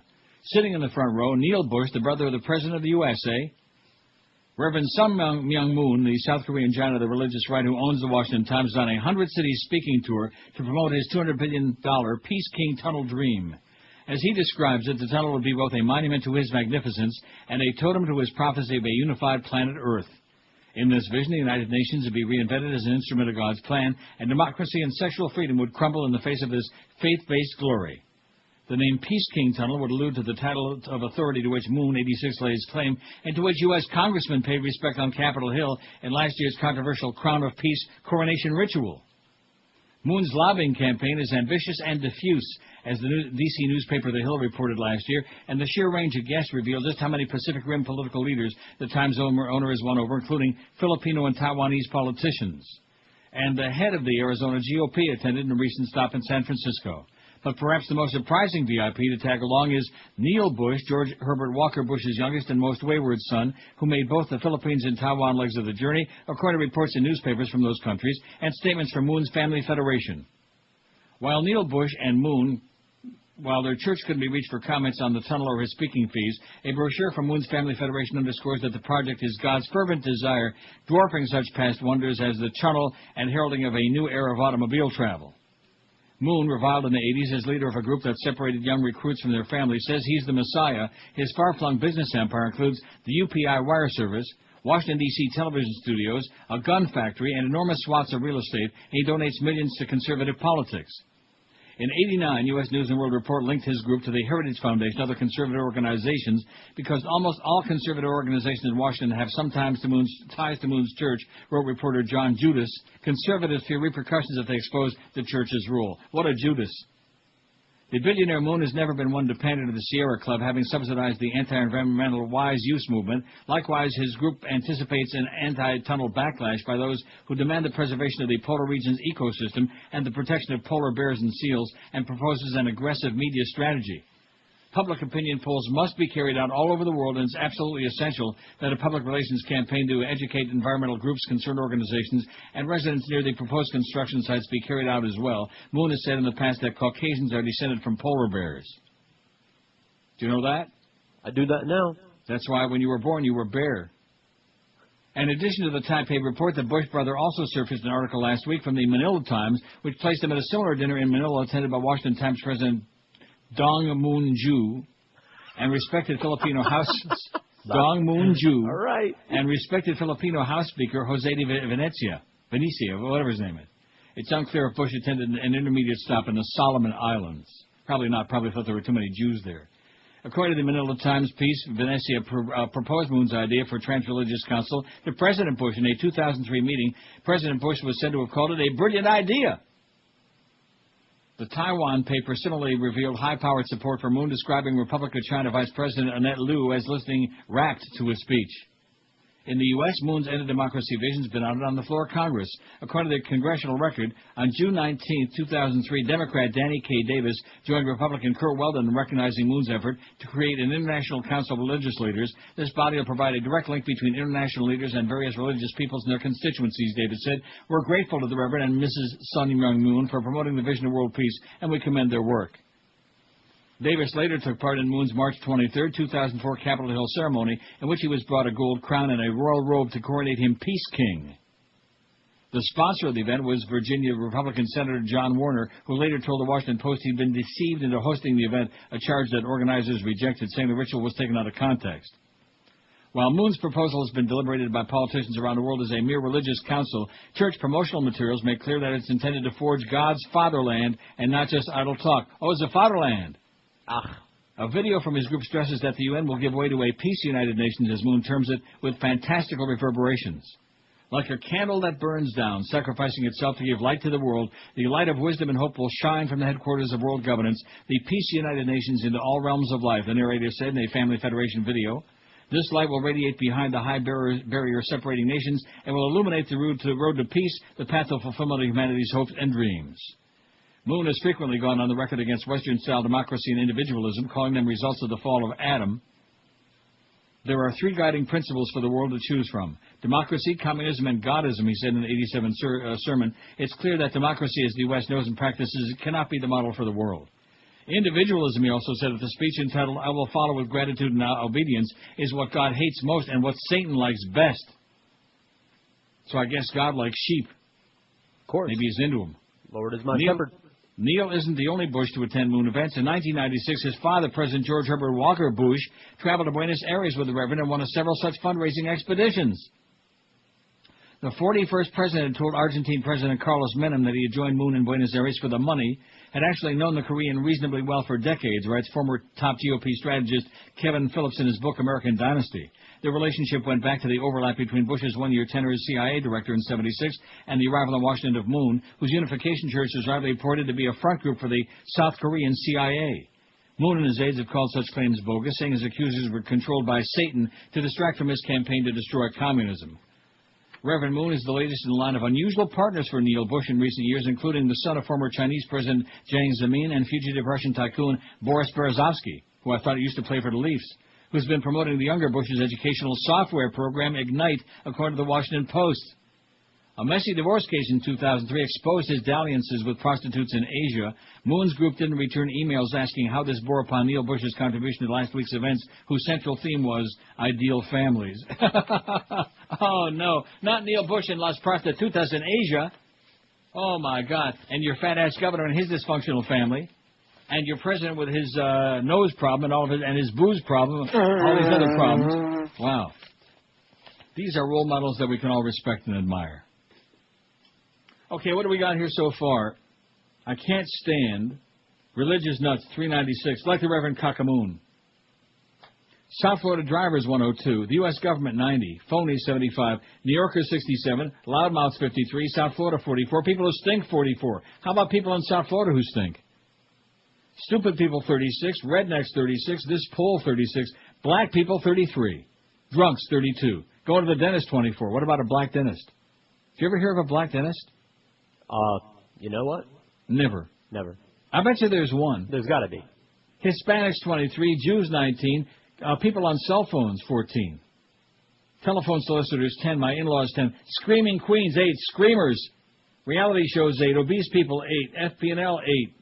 Being married, 8. Sports nerds, 7. White people, 5. Fags, 4. Just your plain old pedestrian as opposed to screamers.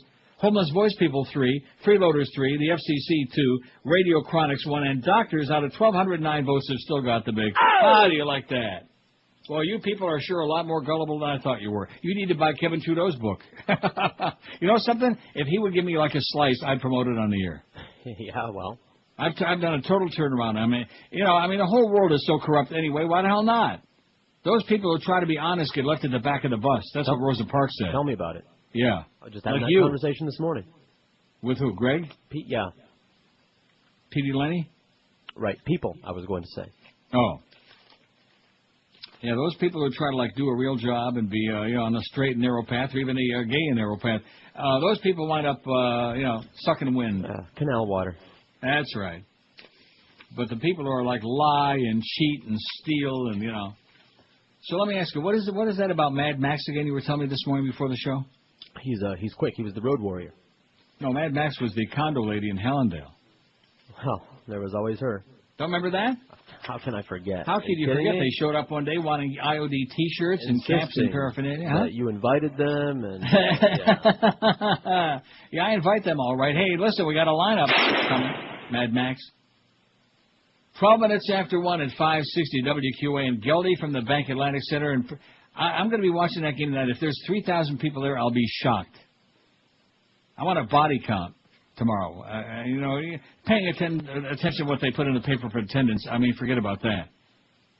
Because last week for the Caps game, when they put in their 10,000 and some. Now, what did you tell me? Or who was it that told me? There were definitely no more than 3,000 people in there. I mean, I don't remember if that was the game, but I remember there might have been about 800. And the Leafs game was the lowest. That was 800? Oh, my God. Well, I guess nobody gives a crap about the Caps. Oh, there's Jack Valletti, former LBJ and Mr. Hollywood Big Shot, who fancies himself as some kind of a... That was not the one that he took. Yeah, that's good. Well, what gives him his big claim to fame that all of a sudden he's a commentator on everything now? He's the liberal... I just don't get it. And then, of course, they got that fascist with a beard on there all the time, and that Kira Phillips on there talking about fascists. Seriously, we need to take out CNN. We just got to go there and just when in doubt, take them out. Wolf Blitzkrieg first. Then Kira Phillips. Yeah, we'll do a blitz. Yeah, we need to do a blitz. And then, of course, your good friend Soledad. Hey, Soledad. Bam. 12 minutes after 1. Oh, look at that. When people have the freedom to make a better life for themselves and their family. Right. And of course, he's talking about the old America. That's before the new, like the old economy and the new economy. Mm-hmm. That's the old America as compared to the Bush America, where only the wealthy get wealthier. Just ask Greg. He'll tell you all about it. He'll tell you how to do it. Hey, it's that most wonderful time of the year, unless, of course, you hate crowded malls, long registered lines, crazy shoppers, and parking hassles on top of all of these things. So this year, make your gift-giving a lot easier for you and your loved ones. Give them a Dial Mattress gift certificate. When you call 1-800-MATTRESS, you can order a Dial Mattress gift certificate, any amount, any denomination, amount, whatever, and a new bed makes a perfect gift that'll last for years. When you call 1-800-MATTRESS, you'll choose from the top names in the mattress business. They got them all. They got Sealy, Simmons, Serta, King Coral, Stearns and Bananas Foster, and Tempur-Pedic. Speaking of Bananas Foster, how do you feel about dessert? Did you suffer damage from Hurricane Wilma? Need a bed for the last minute? I feel like a banana split. I probably look like one, too. Need a bed for those last-minute uninvited holiday guests? Call 1-800-MATTRESS. You'll get same-day delivery from 8 in the morning till 10 at night, and you still pick the date and time for delivery to fit your schedule between, like, any 2-hour window, noon to 2, 1 to 3, 3:45 to 5:45, etc. And Dial Mattress shows up on time 99.7% of the time. You can't beat it. They're ranked number 1 in customer satisfaction in the universe. I've been using them for a long time, so before those guests arrive, pick up that phone and do the same. Call 1-800-MATTRESS or log on to their website at mattress.com. Dial a Mattress, the only intelligent way to get you a great night's sleep. 1-800-MATTRES. Leave off the last S because it stands for spokesman. This is Neil Rogers. This is 560 QAM. Good morning, Americans. It's Paul Harvey. Stand by for news. 35-year-old J. Charles Miller has been struggling for years with a minimum wage job. The toothless factory worker from Muskegee will suffer no more. The one-eyed man won the Powerball lottery to the tune of $200 million. I'll say it again. $200 million. His wife, Velma, wanted to do something nice to show her love. She went to the store and purchased a pair of crotchless panties. When she heard her husband come through the door, she yelled, "Come in here, Jay, and get yourself some of this." When J. Charles opened the door and saw his wife spread eagle on the bed, he shouted in horror. "I don't want any of that," he said. "Look what it did to your underwear." Paul Harvey. Rectum. Good day. 119 at 560 WQM. Now, there's an oldie and moldy, huh? Sure. Still one of his better efforts. Still haven't heard from Paul Harvey Jr. in a long time. Thank God. No wonder I'm in such a fantastic mood. We're on track to reach our goal of cutting the budget deficit in half by 2000. Oh, here is a man who's spending money like a drunken sailor, man, like it's coming out of a sieve, like it's grown on trees behind the White House. Unbelievable. And look where he's speaking to a bunch of mugwumps in Kernersville, North Carolina. That anywhere near your neck of the woods? I ain't never heard of it. Oh, Kernersville, North Carolina. Nothing could be finer than being out of there. Good God. We got over 1,200 votes on this poll. In fact, I think we got a shot. You know what I'm saying? Like Jimmy would say. We got a shot at 13, and we got 12:31, and boy, is that fun, huh? I think we're talking Super Bowl now, aren't you? In fact, just because of that phenomenal comeback yesterday against the girls' choking, gagging team, I think we ought to... Here we go, just a little less. Oh! Get everybody in the mood. They're kicking ass, baby. Oh! Miami has the Dolphins, the greatest football team. We take the ball from goal to goal. It was phenomenal. If you couldn't smell the fold up there like a deck of cards, those Buffalo Bills, man, they really suck. What I tell you about Buffalo last Friday, and I tell you that the town sucks, everything about Buffalo is grotesque, except for the Nebo roast beef on Kimmelwick. And those really good sub sandwiches. WQAM, hello. Not there on 2, mark that down. WQAM, hello. Neil. Yes, I am. Hi, baby. I want to tell you something happened to me in Las Vegas that you won't believe. Okay, I don't believe it. I just got back this morning. I'm on jet lagged. I'm drinking a glass of wine to try and unwind. Yeah. Thank you. Oh, me too. I hit on the slots in the airport on a 5-cent machine, $587. Wow. I mean, I didn't make that. On a nickel machine. A Wheel of Fortune. It must have been a good machine. A Wheel of Fortune. I can't believe it. They have a nickel Wheel of Fortune? Yes.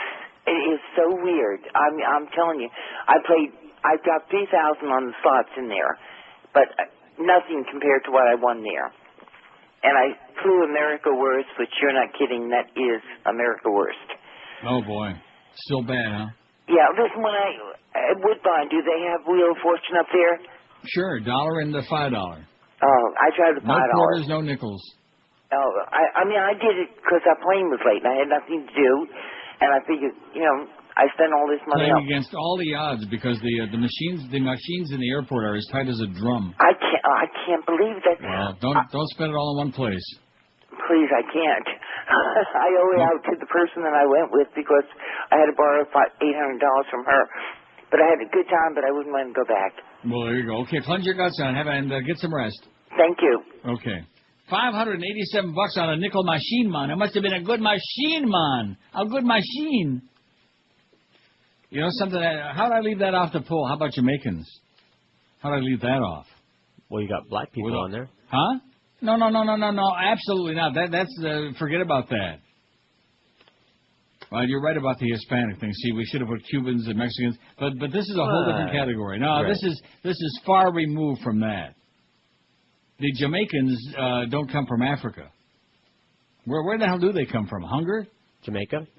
Jamaica, man. It's a good machine, man. Oh, gee. They send me, and of course it's not only Jamaicans, it's the people from the Caribbean. The dark-complected people. I hate to break the news to you, and of course Haitians, I don't know any Haitians. So we don't want to be picking on them. They get real nervous. But Jamaicans, I don't know what it is. It's just... Yeah, man. Yeah. 567. I need to bond with the Jamaican people. Is that a little bit better? I think you should. No. You first. I have. You probably know all the Jamaicans in that hood there. Keep telling you this. My best friend since high school down here was a Jamaican. Yeah. Was. And what's he Jamaican now? He's Jamaican a whole lot of money, I imagine. Still, he's a bum. A lot more than you are. Everybody is.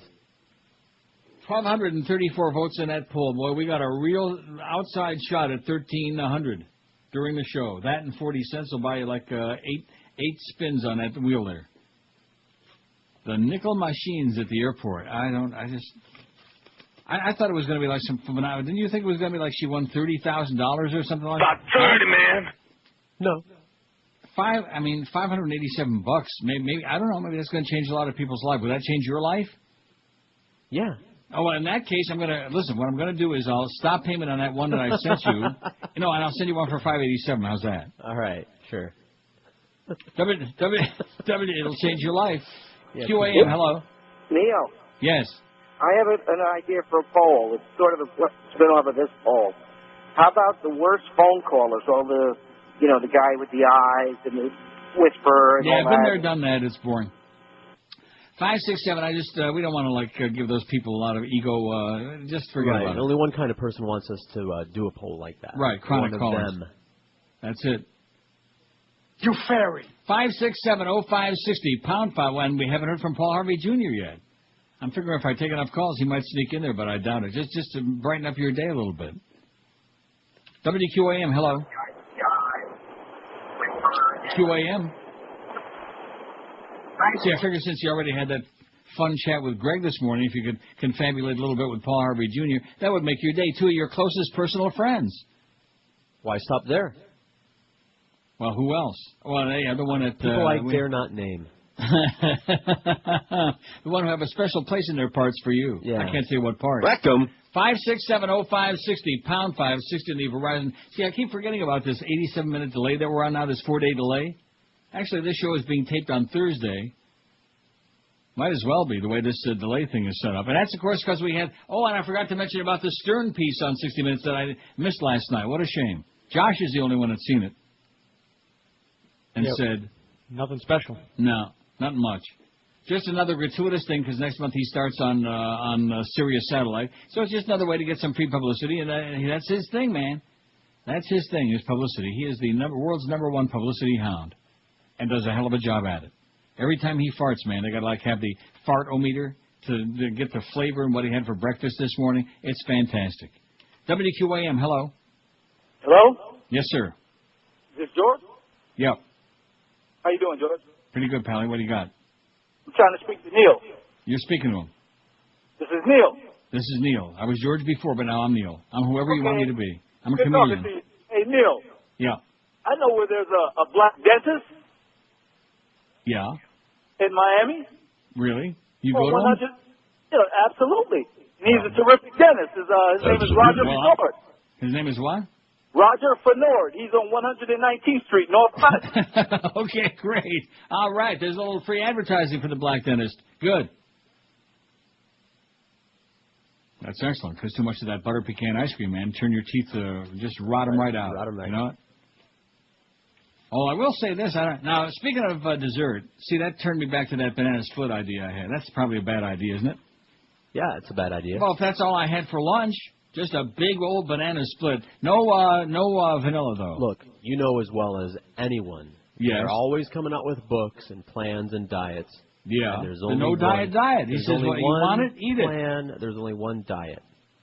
Stop eating and move around more. I see. Okay, I'll see you. I'm going to move around a little bit. All right. I could try doing a show standing up. I could lift this mic up like this. How's that? Does that sound better? There you go.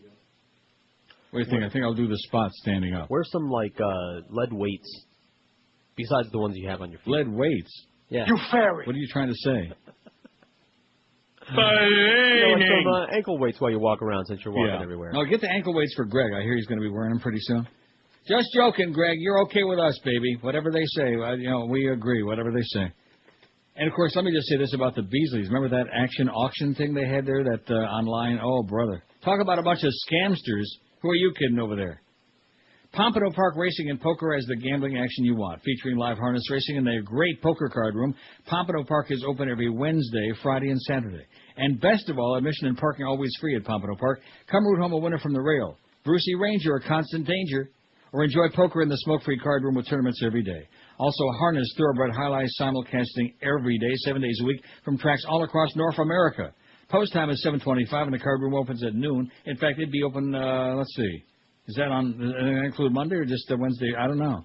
So come enjoy fine dining at the Top of the Park restaurant. Every Wednesday is dollar night with draft beer, hot dogs, sodas, and more, just $1 a piece. Pompano Park back in action after the hurricane. They had a lot of damage, but things are under control. Pompano Park, a block south of Atlantic Boulevard on Powerline Road. I think it's probably better if I sat down because I can't reach the button. Oh, that's so much better. Pompano Park, a block south. I even sound better sitting down. I don't function all that well standing up. In fact, maybe on the prone position would be good. A block south of Atlantic Boulevard on Powerline Road. For the racing schedule at Pompano Park, call 954-972-2000 or visit their website at pompanopark.com. Pompano Park, horsepower and poker you can plunge on. And don't forget, live racing now every Wednesday, Friday, and Saturday. Post time 7:25 in the p.m. This is Neil Rogers.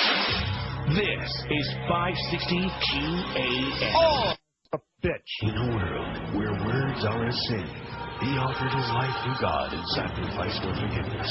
Behold, the passion of the mole. Lord! Lord! Easy with that whip! Ow! Lord! That hurt you, moron! Well, I sure well have you know I'm getting quite a workout dragging this cross around. I'll have it toned the body in no time. And then I'm going to marvelize you. Lord, what are you so angry about anyway? I'm doing this for you, stupid. Sorry. Boy, what are you, a public servant or something? Yeah. Why don't you shut up and get me something to drink, will you? Okay, here. What is that? That's Iron beer. Get away from me. I'd rather get whipped. That looks like a nice place to put him up. Yeah, he's got a nice view. I'll get the hammer and the nails. You guys know what you're doing. Don't worry, Mo. Just put your hands out like this. No! Sorry, Mo. Between the bones. Between the bones. Yeah, get it in the meat, will you? Here, I got his feet. Put them together like this. Now see here. Ain't you got no stigmata? Only if I gotta, but I really don't wanna. Because you gotta have stigmata if you really got a butter. You gotta have stigmata if you really got a butter. You gotta have stigmata if you really got a butter. You really gotta. All right, you knuckleheads. Now play me like a Hanukkah bush. Yeah. How's the view up there, Mo? Well, I can see the back of the Chinese restaurant and Franz Meyer's deli. When you're rising again. Well, according to my weekly scheduler, in about 3 days, the judge morons like you. And then in 2,000 years or so from now, I'm coming back again as an illiterate retard who will lead the free world. That it? Now, one thing more. Stand back, you muttonheads. I'm rising right now. Children. Nearly 40% of HSA owners were uninsured. Oh, there's that illiterate retard. He did come back. At least he kept up his promise. 135. Now, here's tomorrow's poll. Are you ready for this? I'm ready.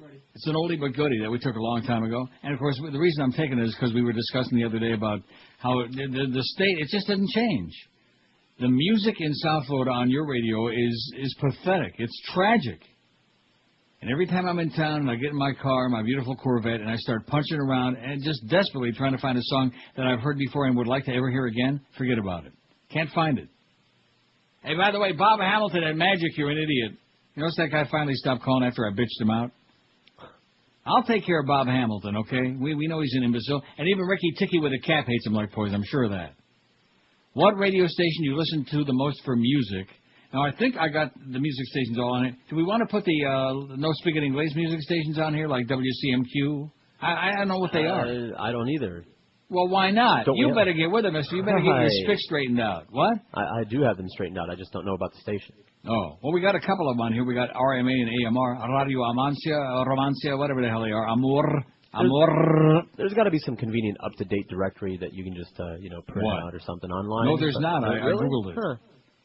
So here's what I got. WEDR, Hot 105, Power 96, Y100, Magic, and Bob Hamilton's an idiot. Radio Romancia, RMA, Radio Amor, WAMR, The Coast, WRMF, RAMAFA, WMGE. Is it still WMGE? No. Is it? That was Radio Smegma. Love 94, Big, Kiss, Life, WKPX, Mega 94.9, WMIB, WVUM, WHDR, and don't listen, they all suck. Those are my choices on there. Radio Smegma, I think, is gone. That's long gone, isn't it? As far as Isn't that now MIB? Isn't that the old 103 point? That the old SHE frequency? Right. I don't know. They just keep changing and changing, and no matter what they change it to, it still all sucks. And what I try to figure out, none of us could figure what Zeta became, 94.9. What? It's Latin. I know that, but we don't know what the call letters are. We don't know what the hell it is and what they play and what it's all about, Alfie. We don't. So that's what we need is maybe there's some Palm Beach music stations we didn't get on here, and also whatever those 94.9 is now.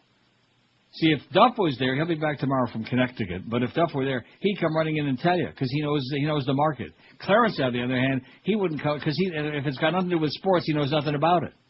So all he knows is Waxy 790 and QAM, and that's it.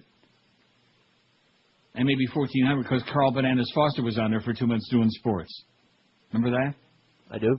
Let's have 100, at least 30 sports stations in the market. That's what we need. By the way, it's WMGE. WMGE. Well, that's what I got on here. Okay. Well, that's it? You're good to go. Latin and proud. I'll be damned. We're Latino and proud. Increíble. And, of course, if you're old and Latino and got green teeth, you ought to be old and embarrassed and humiliated and degraded, but nevertheless. Where there's no sense, there's no feeling. So WMGE, I think I got them. But if there's anything we don't have it listed, you better call it in or fax it in, because once this baby goes up there tonight, it's going to be very official. It'll be like a humongous survey, better than Arbitron, I'll guarantee you that. WQAM, hello. Yeah, Neil. Yeah, man. Yeah, man. Okay, I'm black. Yeah. My dentist is black, so there's a black dentist. I have something for the poll today and something for tomorrow. For today, I hate my boss. I hate the school board. And I hate the rascal BSO. And for tomorrow, I would think about underground station. About what station? Underground. Oh, underground. Okay, good luck with that. Right, as in Oh, pirate. we can put that on there. Sure, why not? Underground stations. Huh? Why not? Underground radio. Or should I put pirate stations? Whatever you like, underground/pirate. I mean, obviously we say pirate. Well, what do you mean we say? That's what it is. That's what it is, but that's, maybe the Underground/pirate radio. I'm not going to rewrite this, by the way, Eric, so if you can. First of all, anybody that puts phones on there when I wrote phonies very clearly, my penmanship is not all that bad, but nevertheless. So my boss, I can't stand my boss. That's a good one for the poll today, right? Right. I mean, he had like 14 other ones. He can't stand anybody. But he's got a black dentist, so there's two. Eins, zwei. We never did get an answer to that about. We got no German-speaking people out there yet. You just wait. America is... Yeah, see, well, he has his way. You'll all be goose-stepping. They have vase. You'll all be a Highland the bush.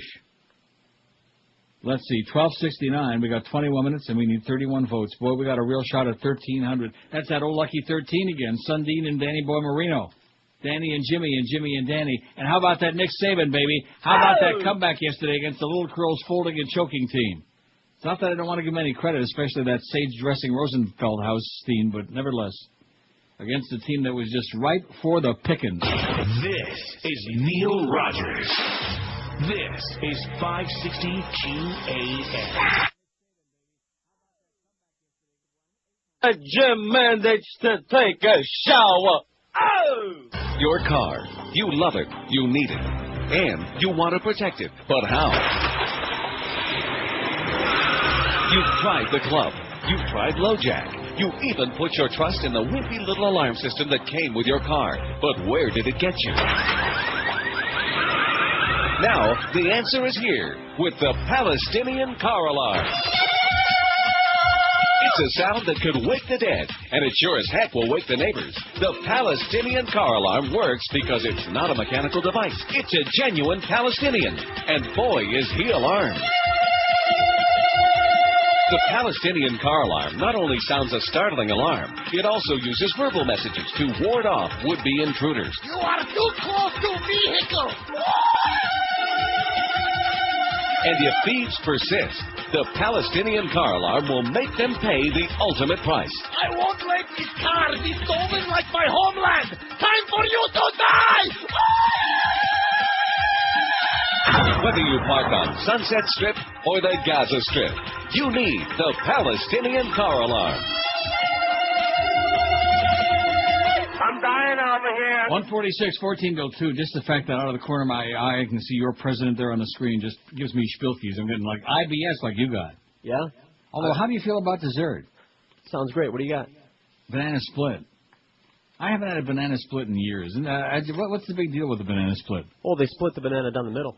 Yeah. Well, wouldn't you much rather have a hot fudge sundae on like Nestle's Turtle would be good? Okay. Or like at Bastard Robbins would be excellent? Like on Rocky Road? That's my favorite highway, Rocky Road. As opposed to some of the people around, their favorite highway is the Hershey Highway. That's what Sonny Fox always said. Whatever happened to Sonny Fox? He's still around? Around what? He's doing on the, isn't he on like... on XM or one of those? Yeah, one of those satellite radio deals that nobody listens to. Consultant, music director, one of those things. 5, 6, 7. I guess we got all the music stations on here because hold now or for, speak now or forever hold your peace. 5670560, pound 560 in the Verizon and Singular wireless lines. WQAM, hello. QAM. Hi, Neil.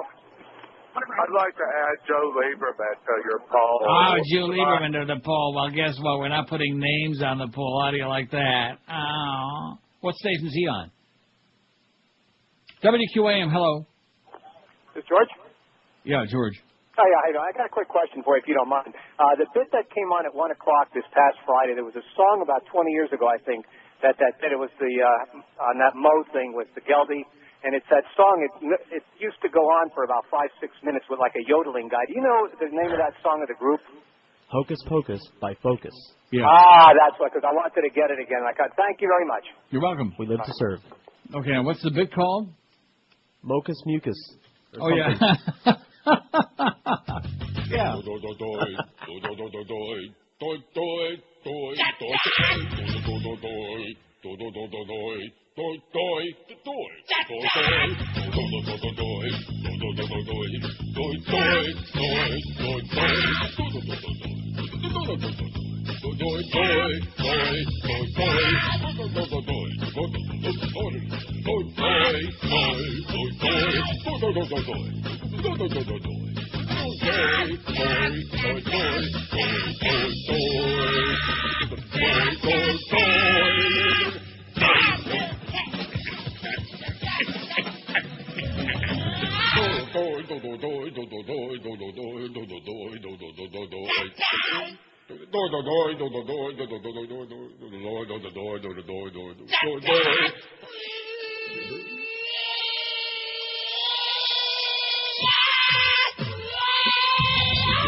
This is Neil Rogers.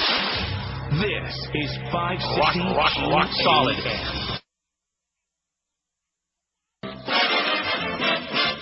Most music, WQAM.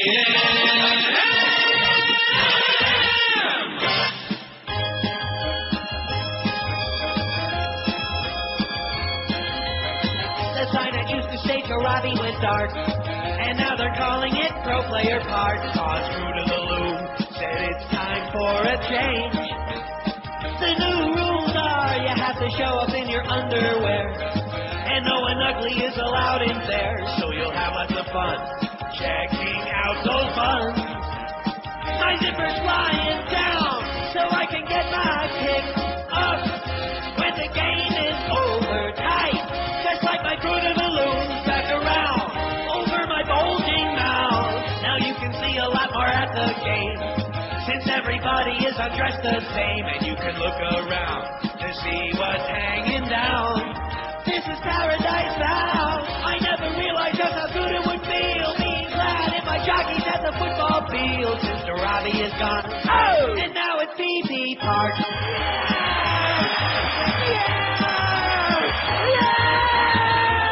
Look at this. It's on that blonde, man. I'm going to start on this team, and I'm going to rough it all year long. You jackass. I like guys. Come in and lay down on my side. Well, all right, sports fans. I ate at the falafel ball stand, and met the new team mascot underwear man. Looked for chicks and stared at the fun zone up above, at their tunnels of love. I've never realized just how good it would feel being clad in my jockeys at the football field. Since Robbie is gone, oh, and now it's BP Park. They call it BP Park. Let's make it BP Park. You better tell your friend to clean up his act with them falafel balls, okay? They keep showing up all over the place. Well, he likes them. Good thing Muff ain't in town, you know. We got 1,300 votes. That's the most important part of the whole show. We got 1,300, dang it. Anybody impressed by that? No. Not no mo. We keep setting that barrier higher. So I put Radio Ritmo on there. I did a little research here. I looked over by Arbitrans and WRTO. I'm sure there's some other ones on there, like Radio Suave, but I don't know what those no speaking English, if they're music stations or if they're like, what the hell they are. And I noticed somebody did not put Jamaicans on this poll, man. I don't want to mention no names. Oh, I thought we were Josh. disputing that. I'll put it on there. Just disputing what? Who's the we? No, because you were talking about how you should have broken it up with Puerto Ricans. Cubans, all that. Trust me. Okay. Jamaicans, that's a different category. Yeah, man. Exactly. Now you're catching on, man. It's a good machine, man.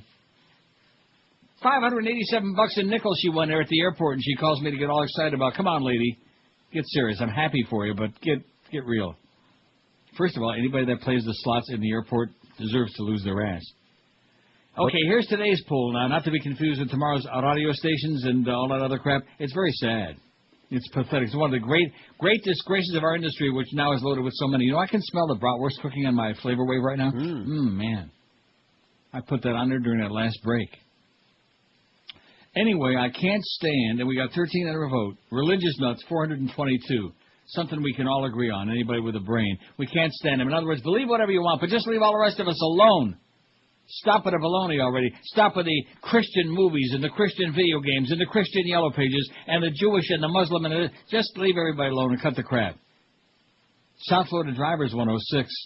U.S. government 97. Phonies 80. Oh, God, there's so many phonies running around. I'll give you the glad hand and the big, like one you encountered this morning.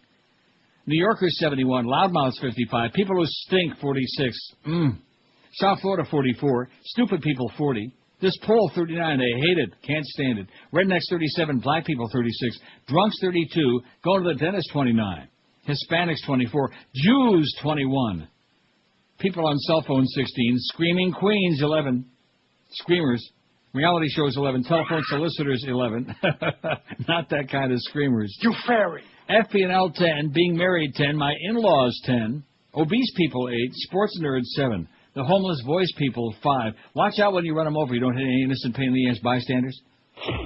White people, 5. The FCC, 4. Chubben and Dreard. The fags, 4. Freeloaders, 3. Doctors, 2, finally. Radio Chronics, 1. My boss don't have any, and Jamaicans don't have any because it ain't on there yet. But it better be now. Oh, it is. Okay, like I said, Jamaicans all of a sudden zoomed up. 600 people on there already. Bye. When it comes to